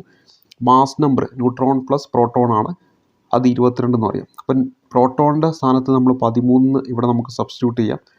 ഈ 13ഉം 22ഉം കുറച്ച് കഴിഞ്ഞാൽ നമുക്ക് 9 എന്ന് കിട്ടും. ഓപ്ഷൻ ബി ആണ് നമ്മുടെ ഉത്തരമായിട്ട് വരിക. അപ്പോൾ ഈ ഒരു രീതിയിലാണ് നമ്മൾ ഈ ഒരു ചോദ്യം കണ്ടുപിടിക്കേണ്ടത്. ഇനി അടുത്തത് താഴെ പറയുന്നവയിൽ സംക്രമണ മൂലകം അല്ലാത്തത് ഏതെന്നാണ്. ഇവിടെ ഈ ഒരു ചോദ്യത്തിൻ്റെ ഉത്തരം എന്ന് പറയുന്ന ഓപ്ഷൻ ഡി ആണ്. കാൽസ്യമാണ് ഉത്തരമായിട്ട് വരുന്നത്. താഴെ പറയുന്നവയിൽ സംക്രമണ മൂലകമല്ലാത്തത് ഏത്? സിങ്ക്, കോപ്പർ, കൊബാൾട്ടൊക്കെ സംക്രമണ മൂലകമാണ്. അതേസമയത്ത് ഈ പറയുന്ന കാൽസ്യം എന്തല്ല? സംക്രമണ മൂലകമല്ല. കാന്തം നിർമ്മിക്കാൻ ഉപയോഗിക്കുന്ന ലോഹസങ്കരം ഏതാണ്? ഇവിടെ നമ്മൾ ഉത്തരമായിട്ട് വരേണ്ടത് അൽനിക്കോയാണ്. പണ്ട് മുതലേ PSC ചോദിക്കുന്ന ചോദ്യമാണ്. താഴെ പറയുന്നവയിൽ കൂട്ടത്തിൽ പെടാത്തത് ഏത് എന്നാണ്. ഇവിടെ നമ്മൾ ഉത്തരം മൈക്രോഫോൺ ആണ്. ഇലക്ട്രിക് മോട്ടോർ, അതുപോലെ തന്നെ ഇലക്ട്രിക് ഫാന്, പിന്നെ ലൗഡ് സ്പീക്കർ, മൈക്രോഫോൺ. അപ്പോൾ ഇവിടെ നമ്മൾ ഉത്തരം എന്താണ്? മൈക്രോഫോണാണ് ഈ ഒരു ചോദ്യത്തിൻ്റെ ഉത്തരമായിട്ട് വരേണ്ടത്. എന്തുകൊണ്ടാണ് അത് കൂട്ടത്തിൽ പെടാത്തത്? എന്ന് പറയുമ്പോൾ ഇലക്ട്രിക് മോട്ടറാണ്. അപ്പോൾ അവിടെ ഇലക്ട്രിക് എനർജീനെ വേറൊരു രൂപത്തിൽ യാന്ത്രികോർജ്ജമാക്കി മാറ്റുക. ഇലക്ട്രിക് ഫാൻ ആണെങ്കിലും ഇലക്ട്രിക് എനർജീനെ വേറൊരു രൂപത്തിലേക്ക് മാറ്റുകയാണ്. ലൗഡ് സ്പീക്കർ ആണെങ്കിലും സംഭവിക്കുന്നത് തന്നെ ഇലക്ട്രിക് എനർജീനെ ശബ്ദോർജ്ജമാക്കി മാറ്റുകയാണ്. പക്ഷേ മൈക്രോഫോൺ എന്ന് പറയുമ്പോൾ നേരെ തിരിച്ച് സംഭവിക്കുക. എന്താണ്? നമ്മുടെ ശബ്ദോർജ്ജത്തെ, ഞാനിപ്പോൾ സംസാരിക്കുന്നത് മൈക്രോഫോൺ വഴിയാണെങ്കിൽ അത് എന്താക്കി മാറ്റും? ഇലക്ട്രിക് സിഗ്നലാക്കി മാറ്റും. അതുകൊണ്ടാണ് അവിടെ കൂട്ടത്തിൽ പെടാത്തതിൽ സി ഉപയോഗിച്ചത്. ഇനി കാറ്റനേഷൻ എന്ന പദം ഏത് മൂലകത്തിൻ്റെ പ്രത്യേക സ്വഭാവമാണ്? ഇവിടെ ഉത്തരമായിട്ട് വരേണ്ട റിപ്പീറ്റ് ആണ്. ഓർത്ത് വെക്കണം, പരീക്ഷയ്ക്ക് വീണ്ടും വീണ്ടും ചോദിക്കുന്നതാണ്. കാർബൺ ആണ് ഉത്തരമായിട്ട് വരേണ്ടത്. കാറ്റനേഷൻ എന്ന പദം ഏത് മൂലകത്തിൻ്റെ പ്രത്യേക സ്വഭാവമാണ്? കാർബണിൻ്റെ പ്രത്യേക സ്വഭാവമാണ്. നക്ഷത്രങ്ങളെക്കുറിച്ചുള്ള പഠനം 5 വർഷം പൂർത്തിയാക്കിയ ഇന്ത്യൻ സാറ്റലൈറ്റ് ഏതെന്നാണ് നമ്മുടെ ചോദ്യം. ഇവിടെ നമ്മൾ ഉത്തരമായിട്ട് വരേണ്ട ഓപ്ഷൻ ബി ആണ്. അസ്ട്രോസാറ്റ് ആണ്. നക്ഷത്രങ്ങളെക്കുറിച്ചുള്ള പഠനം 5 വർഷം പൂർത്തിയാക്കിയ ഇന്ത്യൻ സാറ്റലൈറ്റ് ആണ് ആസ്ട്രോസാറ്റ് എന്ന പേരിൽ അറിയപ്പെടുന്നത്.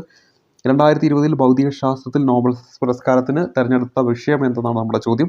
ഇവിടെ നമ്മൾ ഉത്തരമായിട്ട് വരുന്ന ഓപ്ഷൻ സി തമോഗർത്തമാണ്. അപ്പോൾ ഇവിടെ ഈ അടുത്ത് പ്രഖ്യാപിച്ച നോബൽ സമ്മാനമൊക്കെ ഒന്ന് നോക്കിയിട്ട് പോവുക. പരീക്ഷ അതിൽ നിന്നൊക്കെ ഒരു ചോദ്യം നമുക്ക് പ്രതീക്ഷിക്കാവുന്നതാണ്. അപ്പോൾ ഏതെങ്കിലുമൊക്കെ അധ്യാപകരുടെ നോബൽ സമ്മാനവുമായി ബന്ധപ്പെട്ടിട്ട് ക്ലാസ്സുകൾ കോഡൊക്കെ ഉപയോഗിച്ചിട്ട് ചെയ്തിട്ടുണ്ടാവും. അത് ജസ്റ്റ് എന്ത് ചെയ്യുക, ഒന്ന് കാണുക. അപ്പോൾ നിങ്ങൾക്ക് പെട്ടെന്ന് അത് മനസ്സിലേക്ക് കൊണ്ടുവരാൻ പറ്റും. യൂട്യൂബിൽ ജസ്റ്റ് ഒന്ന് സെർച്ച് ചെയ്താൽ മതി. ഇപ്പോൾ 2023 നോബൽ സമ്മാനം വളരെ ഇമ്പോർട്ടൻ്റ് ആണ്. അത് നിർബന്ധമായിട്ടും പഠിക്കണം. ഇനി അടുത്തത് ലോകാരോഗ്യ സംഘടന വസൂരി രോഗം നിർമ്മാർജ്ജനം പ്രഖ്യാപിച്ചത് എന്നാണെന്നാണ്. ഇതും റിപ്പീറ്റായിട്ട് ചോദിക്കുന്ന ചോദ്യം തന്നെയാണ്. ഇവിടെ നമ്മൾ ഉത്തരം എന്ന് പറയുന്നത് 1980 മെയ് 8 അപ്പോൾ ഇവിടെ നമ്മൾ പറയുന്ന പൊതുജനാരോഗ്യം എന്ന് പറയുന്ന ഒരു മേഖലയുണ്ടല്ലോ ഈ ഒരു സിലബസിൽ, അതിലെപ്പോഴും ചോദിക്കാനുള്ള കുറച്ച് ചോദ്യങ്ങളിൽ ഒന്നാണിത്. ലോകാരോഗ്യ സംഘടന വസൂരി രോഗം നിർമ്മാർജ്ജനം പ്രഖ്യാപിച്ചത് എന്താണെന്ന് വെച്ചാൽ 1980 മെയ് 8 1980 മെയ് 8 കൊഴുപ്പിൽ ലയിക്കുന്ന ജീവകം ഏതാണ്? തന്നിരിക്കുന്ന ഓപ്ഷനിൽ ഓപ്ഷൻ ഡി ആണ്. നമ്മൾ പഠിക്കാനുണ്ട് കൊഴുപ്പിൽ ലയിക്കാത്ത എന്നാണ് ചോദിച്ചത്. അപ്പോൾ ഓപ്ഷൻ ഡി ആണ്. ജീവകം സി ആണ്. നമ്മൾ അടയ്ക്ക് കൊഴുപ്പുണ്ടെന്ന് പഠിക്കുക. എയും ഡിയും ഇയും കെയും കൊഴുപ്പിൽ ലയിക്കും. ബി കോംപ്ലക്സും സിയും എന്താണ്? കൊഴുപ്പിൽ ലയിക്കത്തില്ല. ഇനി അടുത്തത് വൈറസ് മൂലം പകരുന്ന സാംക്രമിക രോഗം ഏതാണെന്നാണ്. ഇവിടെ ഓപ്ഷൻ ബി ഇൻഫ്ലുവൻസ എന്നതാണ് ഉത്തരമായിട്ട് വരേണ്ടത്. ഇൻഫ്ലുവൻസ എന്നതാണ് ഈ ഒരു ചോദ്യത്തിൻ്റെ ഉത്തരമായിട്ട് വരിക. വൈറസ് മൂലം പകരുന്ന സാംക്രമിക രോഗം. കുരങ്ങുപനിയായി അറിയപ്പെടുന്നത് ഓപ്ഷൻ എ ആണ് ഉത്തരമായിട്ട് വരുന്നത്. കൈസന്നൂർ ഫോറസ്റ്റ് ഡിസീസസ് എന്നതാണ് കുരങ്ങുപനി. ഇനി അടുത്തായിട്ട് നമ്മൾ പരിചയപ്പെടുന്നത് ലോക കൈകഴുകൽ ദിനം എന്നതാണ്. ഇവിടെ നമ്മൾ ഉത്തരമായിട്ട് വരേണ്ടത് ഒക്ടോബർ 15. ഒരു വെറൈറ്റി ചോദ്യമാണ്. ലോക കൈ കഴുകൽ ദിനം ഒക്ടോബർ 15 ദേശീയ വൈറോളജി ഇൻസ്റ്റിറ്റ്യൂട്ട് സ്ഥിതി ചെയ്യുന്ന എവിടെയാണ്? ഇതും റിപ്പീറ്റായി ചോദിക്കും. നമ്മൾ ഉത്തരമായിട്ട് വരേണ്ട ഓപ്ഷൻ സി പൂനെയാണ്. ദേശീയ വൈറോളജി ഇൻസ്റ്റിറ്റ്യൂട്ട് എവിടെയാണെന്ന് വെച്ചാൽ ഉത്തരമായിട്ട് വരേണ്ടത് പൂനെയാണെന്ന കാര്യം ഓർത്തിരിക്കുക. അപ്പോൾ ദേശീയ വൈറോളജി ഇൻസ്റ്റിറ്റ്യൂട്ട് സ്ഥിതി ചെയ്യുന്നത് എവിടെയാണെന്ന് വെച്ചാൽ നമ്മുടെ പൂനെയിലാണെന്ന കാര്യം ഓർക്കുക. ഇനി അടുത്തതായിട്ട് നമ്മൾ പരിചയപ്പെടുന്നത് അടുത്ത ചോദ്യത്തിലേക്ക് വരാം. അടുത്ത ചോദ്യം DPT അഥവാ ട്രിപ്പിൾ ആൻറ്റിജൻ ഏതെല്ലാം രോഗങ്ങൾക്കുള്ള വാക്സിൻ ആണെന്നാണ് നമ്മുടെ ചോദ്യമായിട്ട് ചോദിച്ചിരിക്കുന്നത്. ഇവിടെ ഓപ്ഷൻ ബി ആണ്. ഡിഫ്തീരിയ, ടെറ്റനസ്, വില്ലൻ ചുമ, പെർട്യൂസിസ് എന്ന് പറയും. അപ്പോൾ DPT. അപ്പോൾ ഡിഫ്തീരിയ, ടെറ്റനസ്, വില്ലൻ ചുമ ഈ 3 രോഗങ്ങളുമായി ബന്ധപ്പെട്ടതാണ് DPT. ഇനി അടുത്തത് താഴെ പറയുന്നവയിൽ ജീവിതശൈലി രോഗം ഏതെന്നാണ് നമ്മുടെ ചോദ്യം. ഇതും നോട്ട് ചെയ്യുക. ഓപ്ഷൻ എ ആണ് ഉത്തരം. അർബുദം, പ്രമേഹം, പക്ഷാഘാതം.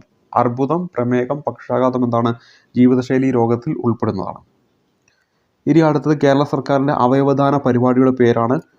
Option C മൃതസഞ്ജീവനിയാണ്.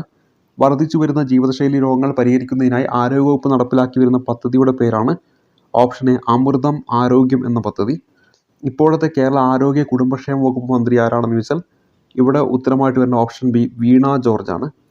ഇന്ത്യയിൽ ആദ്യമായി കൊറോണ വൈറസ് റിപ്പോർട്ട് ചെയ്ത സംസ്ഥാനം ചോദിക്കുകയാണെങ്കിൽ നമ്മുടെ ഉത്തരം ഓപ്ഷൻ ഡി കേരളമാണ് ഇവിടെ ഉത്തരമായിട്ട് നൽകിയിരിക്കുന്നത്. TPRൻ്റെ പൂർണ്ണ രൂപം ചോദിച്ചാൽ ടെസ്റ്റ് പോസിറ്റീവ് റേറ്റ് എന്താണ്? TPR ടെസ്റ്റ് പോസിറ്റീവ് റേറ്റ് എന്നാണ് ഉത്തരം. 2021 ലോകാരോഗ്യ ദിന സന്ദേശം എന്തെന്നാണ്? ഇവിടെ ഉത്തരം building A Ferrer. Option A ആണ് ഉത്തരം. Building A Ferrer healthier world എന്നതാണ് 2021 ലോകാരോഗ്യ ദിന സന്ദേശം എന്ന കാര്യം ഓർത്തിരിക്കുക. 2023 എല്ലാ വർഷവും വേൾഡ് ഹെൽത്ത് ഡേ ആയിട്ട് ആചരിക്കുന്നത് ഏപ്രിൽ മാസം 7-ാം തീയതിയാണ്. ഇതിൽ 2023 തീമാണ് ഹെൽത്ത് ഫോർ ഓൾ എന്ന് പറയുന്നത്. ഹെൽത്ത് ഫോർ ഓൾ എന്ന് പറയുന്നത് 2023 തീമാണെന്ന് കാര്യം ഓർക്കുക. അപ്പോൾ 2023 വേൾഡ് ഹെൽത്ത് ഡേയുടെ തീം ചോദിക്കുകയാണെങ്കിൽ അവിടെ ഉത്തരമായിട്ട് വരേണ്ടത് എന്താണ്? ഹെൽത്ത് ഫോർ ഓൾ എന്നാണ് കാര്യം ഓർത്തിരിക്കുക. ഇനി 2022 വരികയാണ്. അവർ പ്ലാനറ്റ് അവർ ഹെൽത്ത് എന്താണ്? അവർ പ്ലാനറ്റ് അവർ ഹെൽത്ത് എന്നാണ്. Our planet our health 2022 theme. നമ്മളോട് ചോദിക്കാൻ സാധ്യതയുള്ള 2023 അവിടെ ഉത്തരമായിട്ട് വരേണ്ടത് ഹെൽത്ത് ഫോർ ഓൾ എന്നതാണ് 2023 തീം എന്ന് പറയുന്നത്. അപ്പോൾ 2023 തീം നമ്മൾ പഠിച്ചു. ഹെൽത്ത് ഫോർ ഓൾ എന്നതാണ് 2023 തീം എന്ന കാര്യം ഓർത്തിരിക്കുക. ഇനി അടുത്തത് മാത്സുമായി ബന്ധപ്പെട്ട ചോദ്യങ്ങളാണ്. ഇവിടെ ഒന്നാമത്തെ ചോദ്യം നോക്കാം. ഒരു കാൽക്കുലേഷനുമായി ബന്ധപ്പെട്ട ചോദ്യമാണ്. അപ്പോൾ മാത്സുമായി ബന്ധപ്പെട്ട ചോദ്യങ്ങൾ ജസ്റ്റ് ഒന്ന് നിങ്ങൾ സ്വയം ചെയ്യുക. അതിനുശേഷം ഞാൻ ചെയ്യുന്ന ഉത്തരത്തിലേക്ക് വരിക. അപ്പോൾ ഇവിടെ നോക്കുക. 9 4 കൂടെ കൂട്ടുമ്പോൾ നമുക്ക് അവിടെ 13 എന്ന് കിട്ടി. അപ്പോൾ ആദ്യം ബോഡ്മാസ് നിയമം അപ്ലൈ ചെയ്യണം. അപ്പോൾ ബ്രാക്കറ്റിലുള്ള ഭാഗം നമ്മൾ ആദ്യം ചെയ്യണം. അതായത് ഇവിടെ 9 4 13, 8 5 കൂടെ കൂട്ടിക്കഴിഞ്ഞാൽ നമുക്ക് അവിടെ 13 കിട്ടി. ഇനി ഈ 13 ഈ 4 കൂടെ ഗുണിക്കുക. അപ്പോൾ 4 3 12, ബാലൻസ് 1 5, അപ്പോൾ 52 വരും. ഇവിടെ നോക്കുക. ഇവിടെ എന്താണ്? 13 2 കൂടെ ഗുണിക്കുക. അപ്പോൾ നമുക്കവിടെ എന്ത് കിട്ടി? 26 എന്ന് കിട്ടി. ഇത് 2 കൂടെ കുറയ്ക്കുക. അപ്പോൾ നമുക്ക് ഫൈനൽ ആൻസർ ഓപ്ഷൻ ബി 26 എന്നാണ് കിട്ടുക. മായയുടെ ഒരു ആഴ്ചയിലെ ആകെ വരുമാനം 6027 രൂപയായാൽ മായയുടെ ശരാശരി വരുമാനം എത്ര രൂപയാണ്? ശരാശരി എന്ന് പറഞ്ഞാൽ ടോട്ടൽ ഡിവൈഡ് ബൈ എണ്ണം എന്നാണ് ഉദ്ദേശിക്കുന്നത്. അപ്പോൾ ഒരാഴ്ച എന്ന് പറയുമ്പോൾ 7 ദിവസമാണ്. ഡിവൈഡഡ് ബൈ, അതായത് ടോട്ടൽ എത്രയാണ്? 6027 ആണ്. 6027 ബൈ 7 ചെയ്താൽ കിട്ടുന്ന എന്തോ അതാണ് നമ്മുടെ ഉത്തരമായിട്ട് വരേണ്ടത്. അപ്പോൾ ഇവിടെ നമ്മുടെ ഉത്തരം ഓപ്ഷൻ ഡി ആണ് 861. ഇത് ചെയ്താൽ നമുക്ക് 861 കിട്ടുക. 0.12ൻ്റെ വർഗം എത്ര എന്നാണ് നമ്മുടെ ചോദ്യം. അതായത് 0.12ൻ്റെ വർഗം എന്ന് പറഞ്ഞാൽ 0.12 ഹോൾ സ്ക്വയർ. ഇവിടെ നമ്മൾ പോയിൻ്റൊക്കെ അങ്ങോട്ട് ഒഴിവാക്കുക. 12ൻ്റെ സ്ക്വയർ എന്ന് പറഞ്ഞാൽ നമുക്കറിയാം 144 വർഗം കാണുമ്പോൾ ഈ പോയിൻ്റ് കഴിഞ്ഞിട്ട് എത്ര ഡിജിറ്റ് ഉണ്ടെന്ന് നോക്കുക. 2 ഡിജിറ്റ്. അങ്ങനെയാണെങ്കിൽ ഉത്തരത്തിൽ പോയിൻ്റ് കഴിഞ്ഞിട്ട് അതിൻ്റെ ഡബിൾ ഉണ്ടാവും. ഇവിടെ 2 ആണെങ്കിൽ പോയിൻ്റ് കഴിഞ്ഞിട്ട് 4 എണ്ണം വേണം. അപ്പോൾ നമുക്ക് പോയിൻ്റ് ഇപ്പോൾ ഇവിടെ 144 ഉണ്ട്. ഈ 44ന് ശേഷം 0 ഇട്ട് കഴിഞ്ഞാൽ വാല്യൂ ഇല്ല. അതുകൊണ്ട് 1ൻ്റെ പുറകിൽ 0 ഇടണം. അപ്പോൾ 0.0144 എന്നാണ് വരിക. ഇവിടെ ഓപ്ഷൻ സി ആണ് നമ്മുടെ ഉത്തരമായിട്ട് വരിക. 15 ലിറ്റർ വെള്ളം 3/4 ലിറ്റർ വീതമുള്ള കുപ്പിയിലാക്കണം. എത്ര കുപ്പി വേണമെന്നാണ് ചോദിച്ചത്. അപ്പോൾ ഇവിടെ പറഞ്ഞിരിക്കുന്നത് 15 ലിറ്റർ വെള്ളം 3/4 ലിറ്റർ വീതമുള്ള കുപ്പിയിലാക്കണം എന്നാണ് പറഞ്ഞത്. അപ്പോൾ 15/3/4 ചെയ്താൽ മതി. അപ്പോൾ ഇവിടെ നമുക്ക് ഇതിൻ്റെ ഫൈനൽ ആൻസർ എന്ന് പറയുന്നത് ഇത് വെട്ടി ഇത് 5 വരും, ഇതിങ്ങനെ മുകളിലോട്ട് പോവും. അപ്പോൾ 5 × 4 20 എന്ന് വരും. ഓപ്ഷൻ എ ആണ് ഉത്തരം. ശാന്തി 4600 രൂപയ്ക്ക് വാങ്ങിയ അലമാര 4968 രൂപയ്ക്ക് വിറ്റു. ലാഭം എത്ര ശതമാനം എന്നാണ്. അപ്പോൾ ലാഭം എന്ന് പറയുമ്പോൾ കിട്ടിയ ലാഭം എത്രയാണ്? 4600 രൂപയ്ക്കാണ് അവർ ഇത് വാങ്ങിയത്, 4968 വിറ്റു.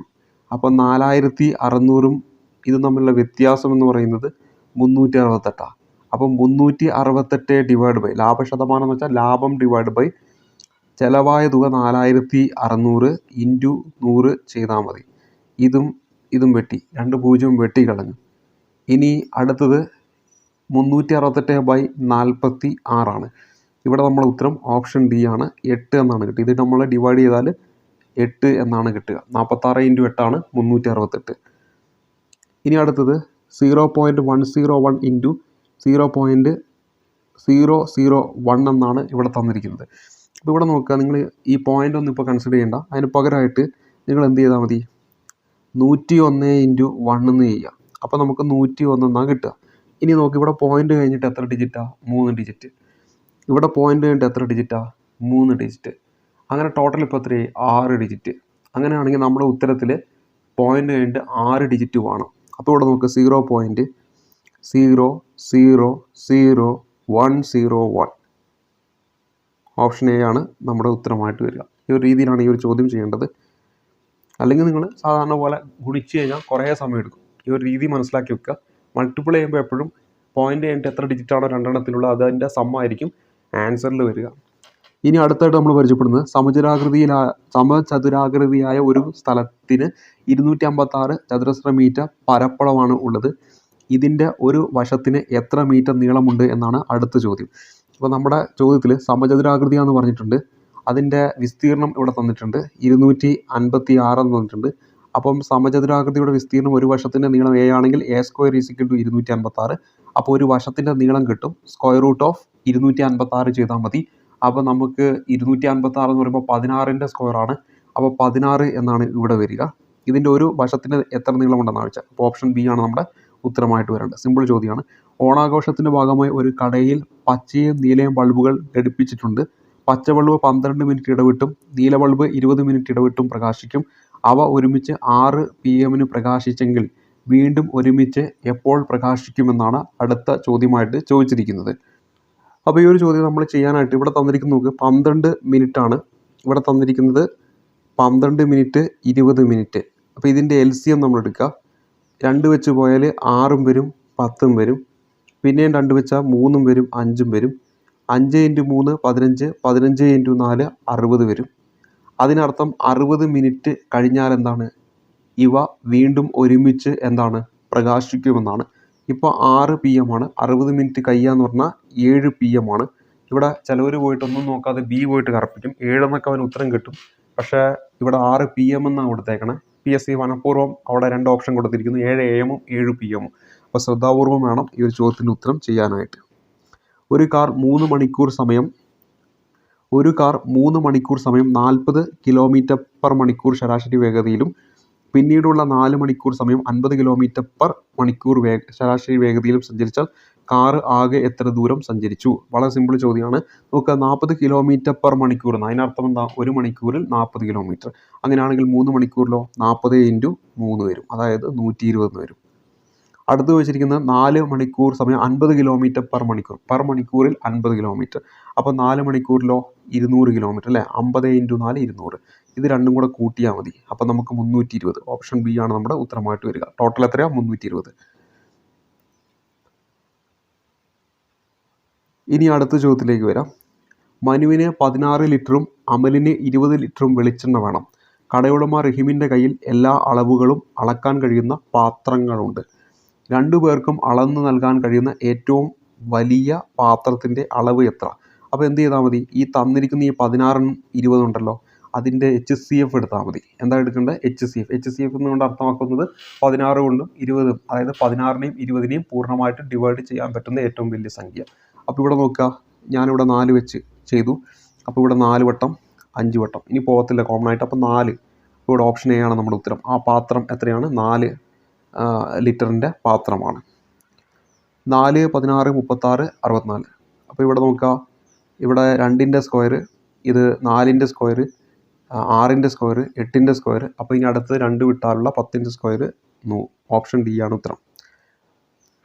സ്കൂൾ അസംബ്ലിയിൽ 44 കുട്ടികൾ ഉള്ള ഒരു ക്ലാസ്സിൽ ഗോപിയുടെ സ്ഥാനം.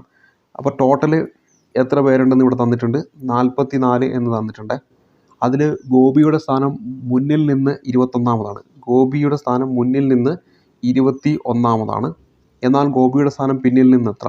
അപ്പോൾ ഇത്തരത്തിൽ നമുക്കൊരു പർട്ടിക്കുലർ വ്യക്തിയുടെ സ്ഥാനം ഒരു ലൈനിൽ തരികയാണെങ്കിൽ മുന്നിൽ നിന്നുള്ള സ്ഥാനം ഞാൻ എം ആയിട്ടും പിന്നിൽ നിന്നുള്ള സ്ഥാനം എൻ ആയിട്ട് എടുത്താൽ ടോട്ടൽ എത്ര എന്ന് എങ്ങനെ കണ്ടുപിടിക്കും? രണ്ടും കൂടെ ആഡ് ചെയ്തിട്ട് ഒന്ന് കുറച്ചാൽ മതി. അതിവിടെ 44 തന്നിട്ടുണ്ട്. മുന്നിൽ നിന്നുള്ളത് ഓൾറെഡി ഇവിടെ തന്നിട്ടുണ്ട് 21. അപ്പോൾ എമ്മിൻ്റെ സ്ഥാനത്ത് ഞാൻ എന്ത് കൊടുത്തു? 21 എന്ന് കൊടുത്തു. അപ്പോൾ 21 plus n minus 1 equal to 44.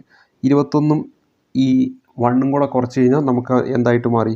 20 എന്നായിട്ട് മാറി. അപ്പോൾ ഇപ്പോൾ നമുക്ക് എന്താണ്? 20 പ്ലസ് n ഈക്വൽ ടു 44. ഇതിന് ഇങ്ങോട്ട് കൊണ്ടുപോയാൽ -20 കുറച്ചാൽ 24. അപ്പോൾ ഇവിടെ എന്നിൻ്റെ സ്ഥാനം കിട്ടിയേ. n എന്ന് വെച്ചാൽ പിറകിൽ നിന്നുള്ള ദൂരമാണ്. അപ്പോൾ ഓപ്ഷൻ സി ആണ് നമ്മുടെ ഉത്തരമായിട്ട് വരേണ്ടത്. ഒറ്റയാണ് കണ്ടെത്തുക എന്നതാണ് അടുത്ത ചോദ്യം ക്യാൻസലാക്കി. ഇനി അടുത്ത ചോദ്യം 4, 6, 12, 14, 28. അടുത്ത നമ്പർ കണ്ടുപിടിക്കണം. അപ്പോൾ ഇവിടെ നോക്കുക, 4, 6, 12, 14, 28 ആണ്. ഇനി അടുത്ത ചോദ്യം എന്ന് പറയുന്നത് 4, 6, 12, 14, 28. ഇത് നോക്കുക, ഇത് തമ്മിലുള്ള വ്യത്യാസം 8 ആണ്. ഇത് തമ്മിലുള്ള വ്യത്യാസം 16, അതായത് 8ൻ്റെ ഡബിളാണ്. ഇത് തമ്മിലുള്ള വ്യത്യാസം 8 ആണ്. അങ്ങനെയാണെങ്കിൽ ഇതും നമുക്ക് കണ്ടുപിടിക്കേണ്ട ഇതും തമ്മിലുള്ള വ്യത്യാസം 16 ആയിരിക്കും. ഇത് തമ്മിൽ കൂട്ടിക്കഴിഞ്ഞാൽ 16 + 4 ചെയ്താൽ 30. ബി ആണ് നമ്മുടെ ഉത്തരമായിട്ട് വരേണ്ടത്. ഇനി അടുത്തത് എ എന്ന് പറഞ്ഞാൽ ഇൻറ്റു ആണ്, ബി എന്ന് പറഞ്ഞാൽ മൈനസ് ആണ്, സി എന്ന് പറഞ്ഞാൽ പ്ലസ് ആണ്, ഡി എന്ന് പറഞ്ഞാൽ ഹരിക്കുക എങ്കിൽ 15A 8C 17B 24D 3 എത്രയാണെന്നാണ്. അപ്പോൾ ഇവിടെയൊക്കെ നമുക്ക് 15 into 8 plus C 8 plus 17 minus 24 divided by 3 വരും. ബോട്ട്മാസ് നിയമപ്രകാരം ആദ്യം ഈ ഒരു ഭാഗം ചെയ്യുക. അപ്പോൾ 24/3 ചെയ്താൽ നമുക്ക് അവിടെ എന്ത് കിട്ടി? 8 എന്ന് കിട്ടി. 8 എന്ന് കിട്ടി. പിന്നെ ഈ ഒരു ഭാഗം ചെയ്യുക, 15 ഇൻറ്റു 8 ചെയ്യുക. അപ്പോൾ അവിടെ ചെയ്ത് നമുക്ക് 120 കിട്ടും. എത്ര കിട്ടും? 120 കിട്ടും. ഇതും കൂടെ കൂട്ടുക, 137. അതിനോട് 8 കുറയ്ക്കുക. ഓപ്ഷൻ എ ആണ് നമ്മുടെ ഉത്തരമായിട്ട് വരേണ്ടത്, 129.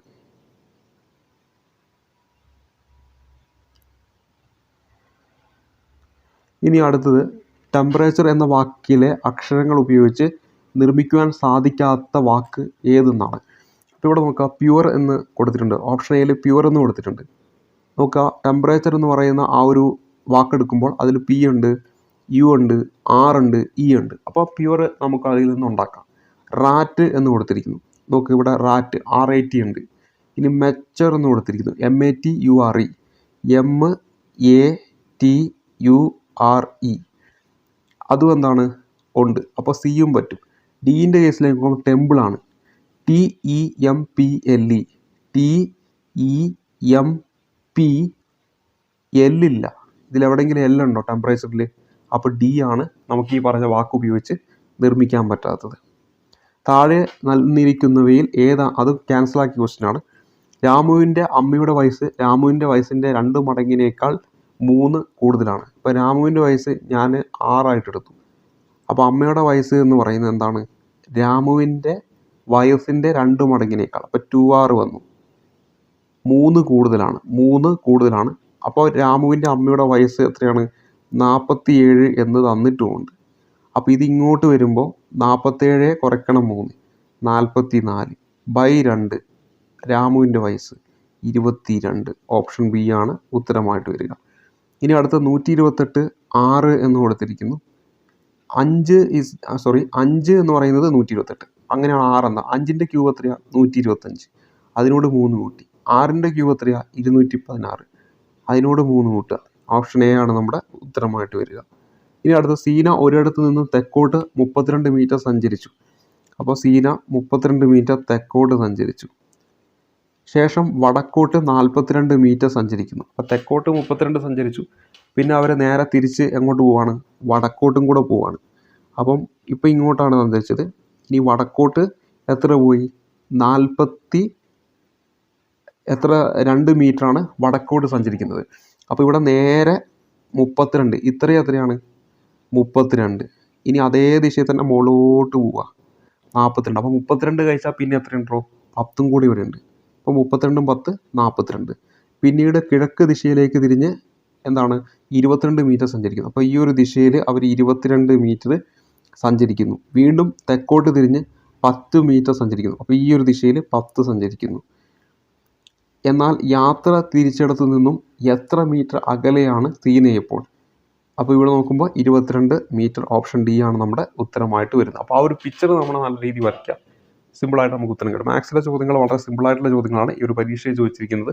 അപ്പോൾ നല്ല രീതിയിൽ പഠിക്കുക. ഇത്രയും ചോദ്യങ്ങളാണ് നമ്മൾ ഈ ഒരു പരീക്ഷ പേപ്പറിലുള്ളത്. ഓരോ ചോദ്യങ്ങളും നമ്മൾ ഇപ്പോൾ ചെയ്തു. അതിൽ കുറച്ച് കാര്യങ്ങൾ എക്സ്ട്രാ ആയിട്ടും പഠിപ്പിച്ചിട്ടുണ്ട്. ഇതൊക്കെ പരീക്ഷയ്ക്ക് ചോദിക്കുന്ന കാര്യങ്ങൾ തന്നെയാണ്. അപ്പോൾ നല്ല രീതിയിൽ പഠിക്കുക. അപ്പോൾ എല്ലാവർക്കും ഒരിക്കൽ കൂടി ബെസ്റ്റ് വിഷസ്. അപ്പോൾ ഇവിടെ പരീക്ഷയൊക്കെ നല്ലോണം എഴുതുക. അപ്പോൾ നമ്മുടെ അടുത്ത ക്ലാസ് കാണുമ്പോഴേക്കും നന്ദി, നമസ്കാരം.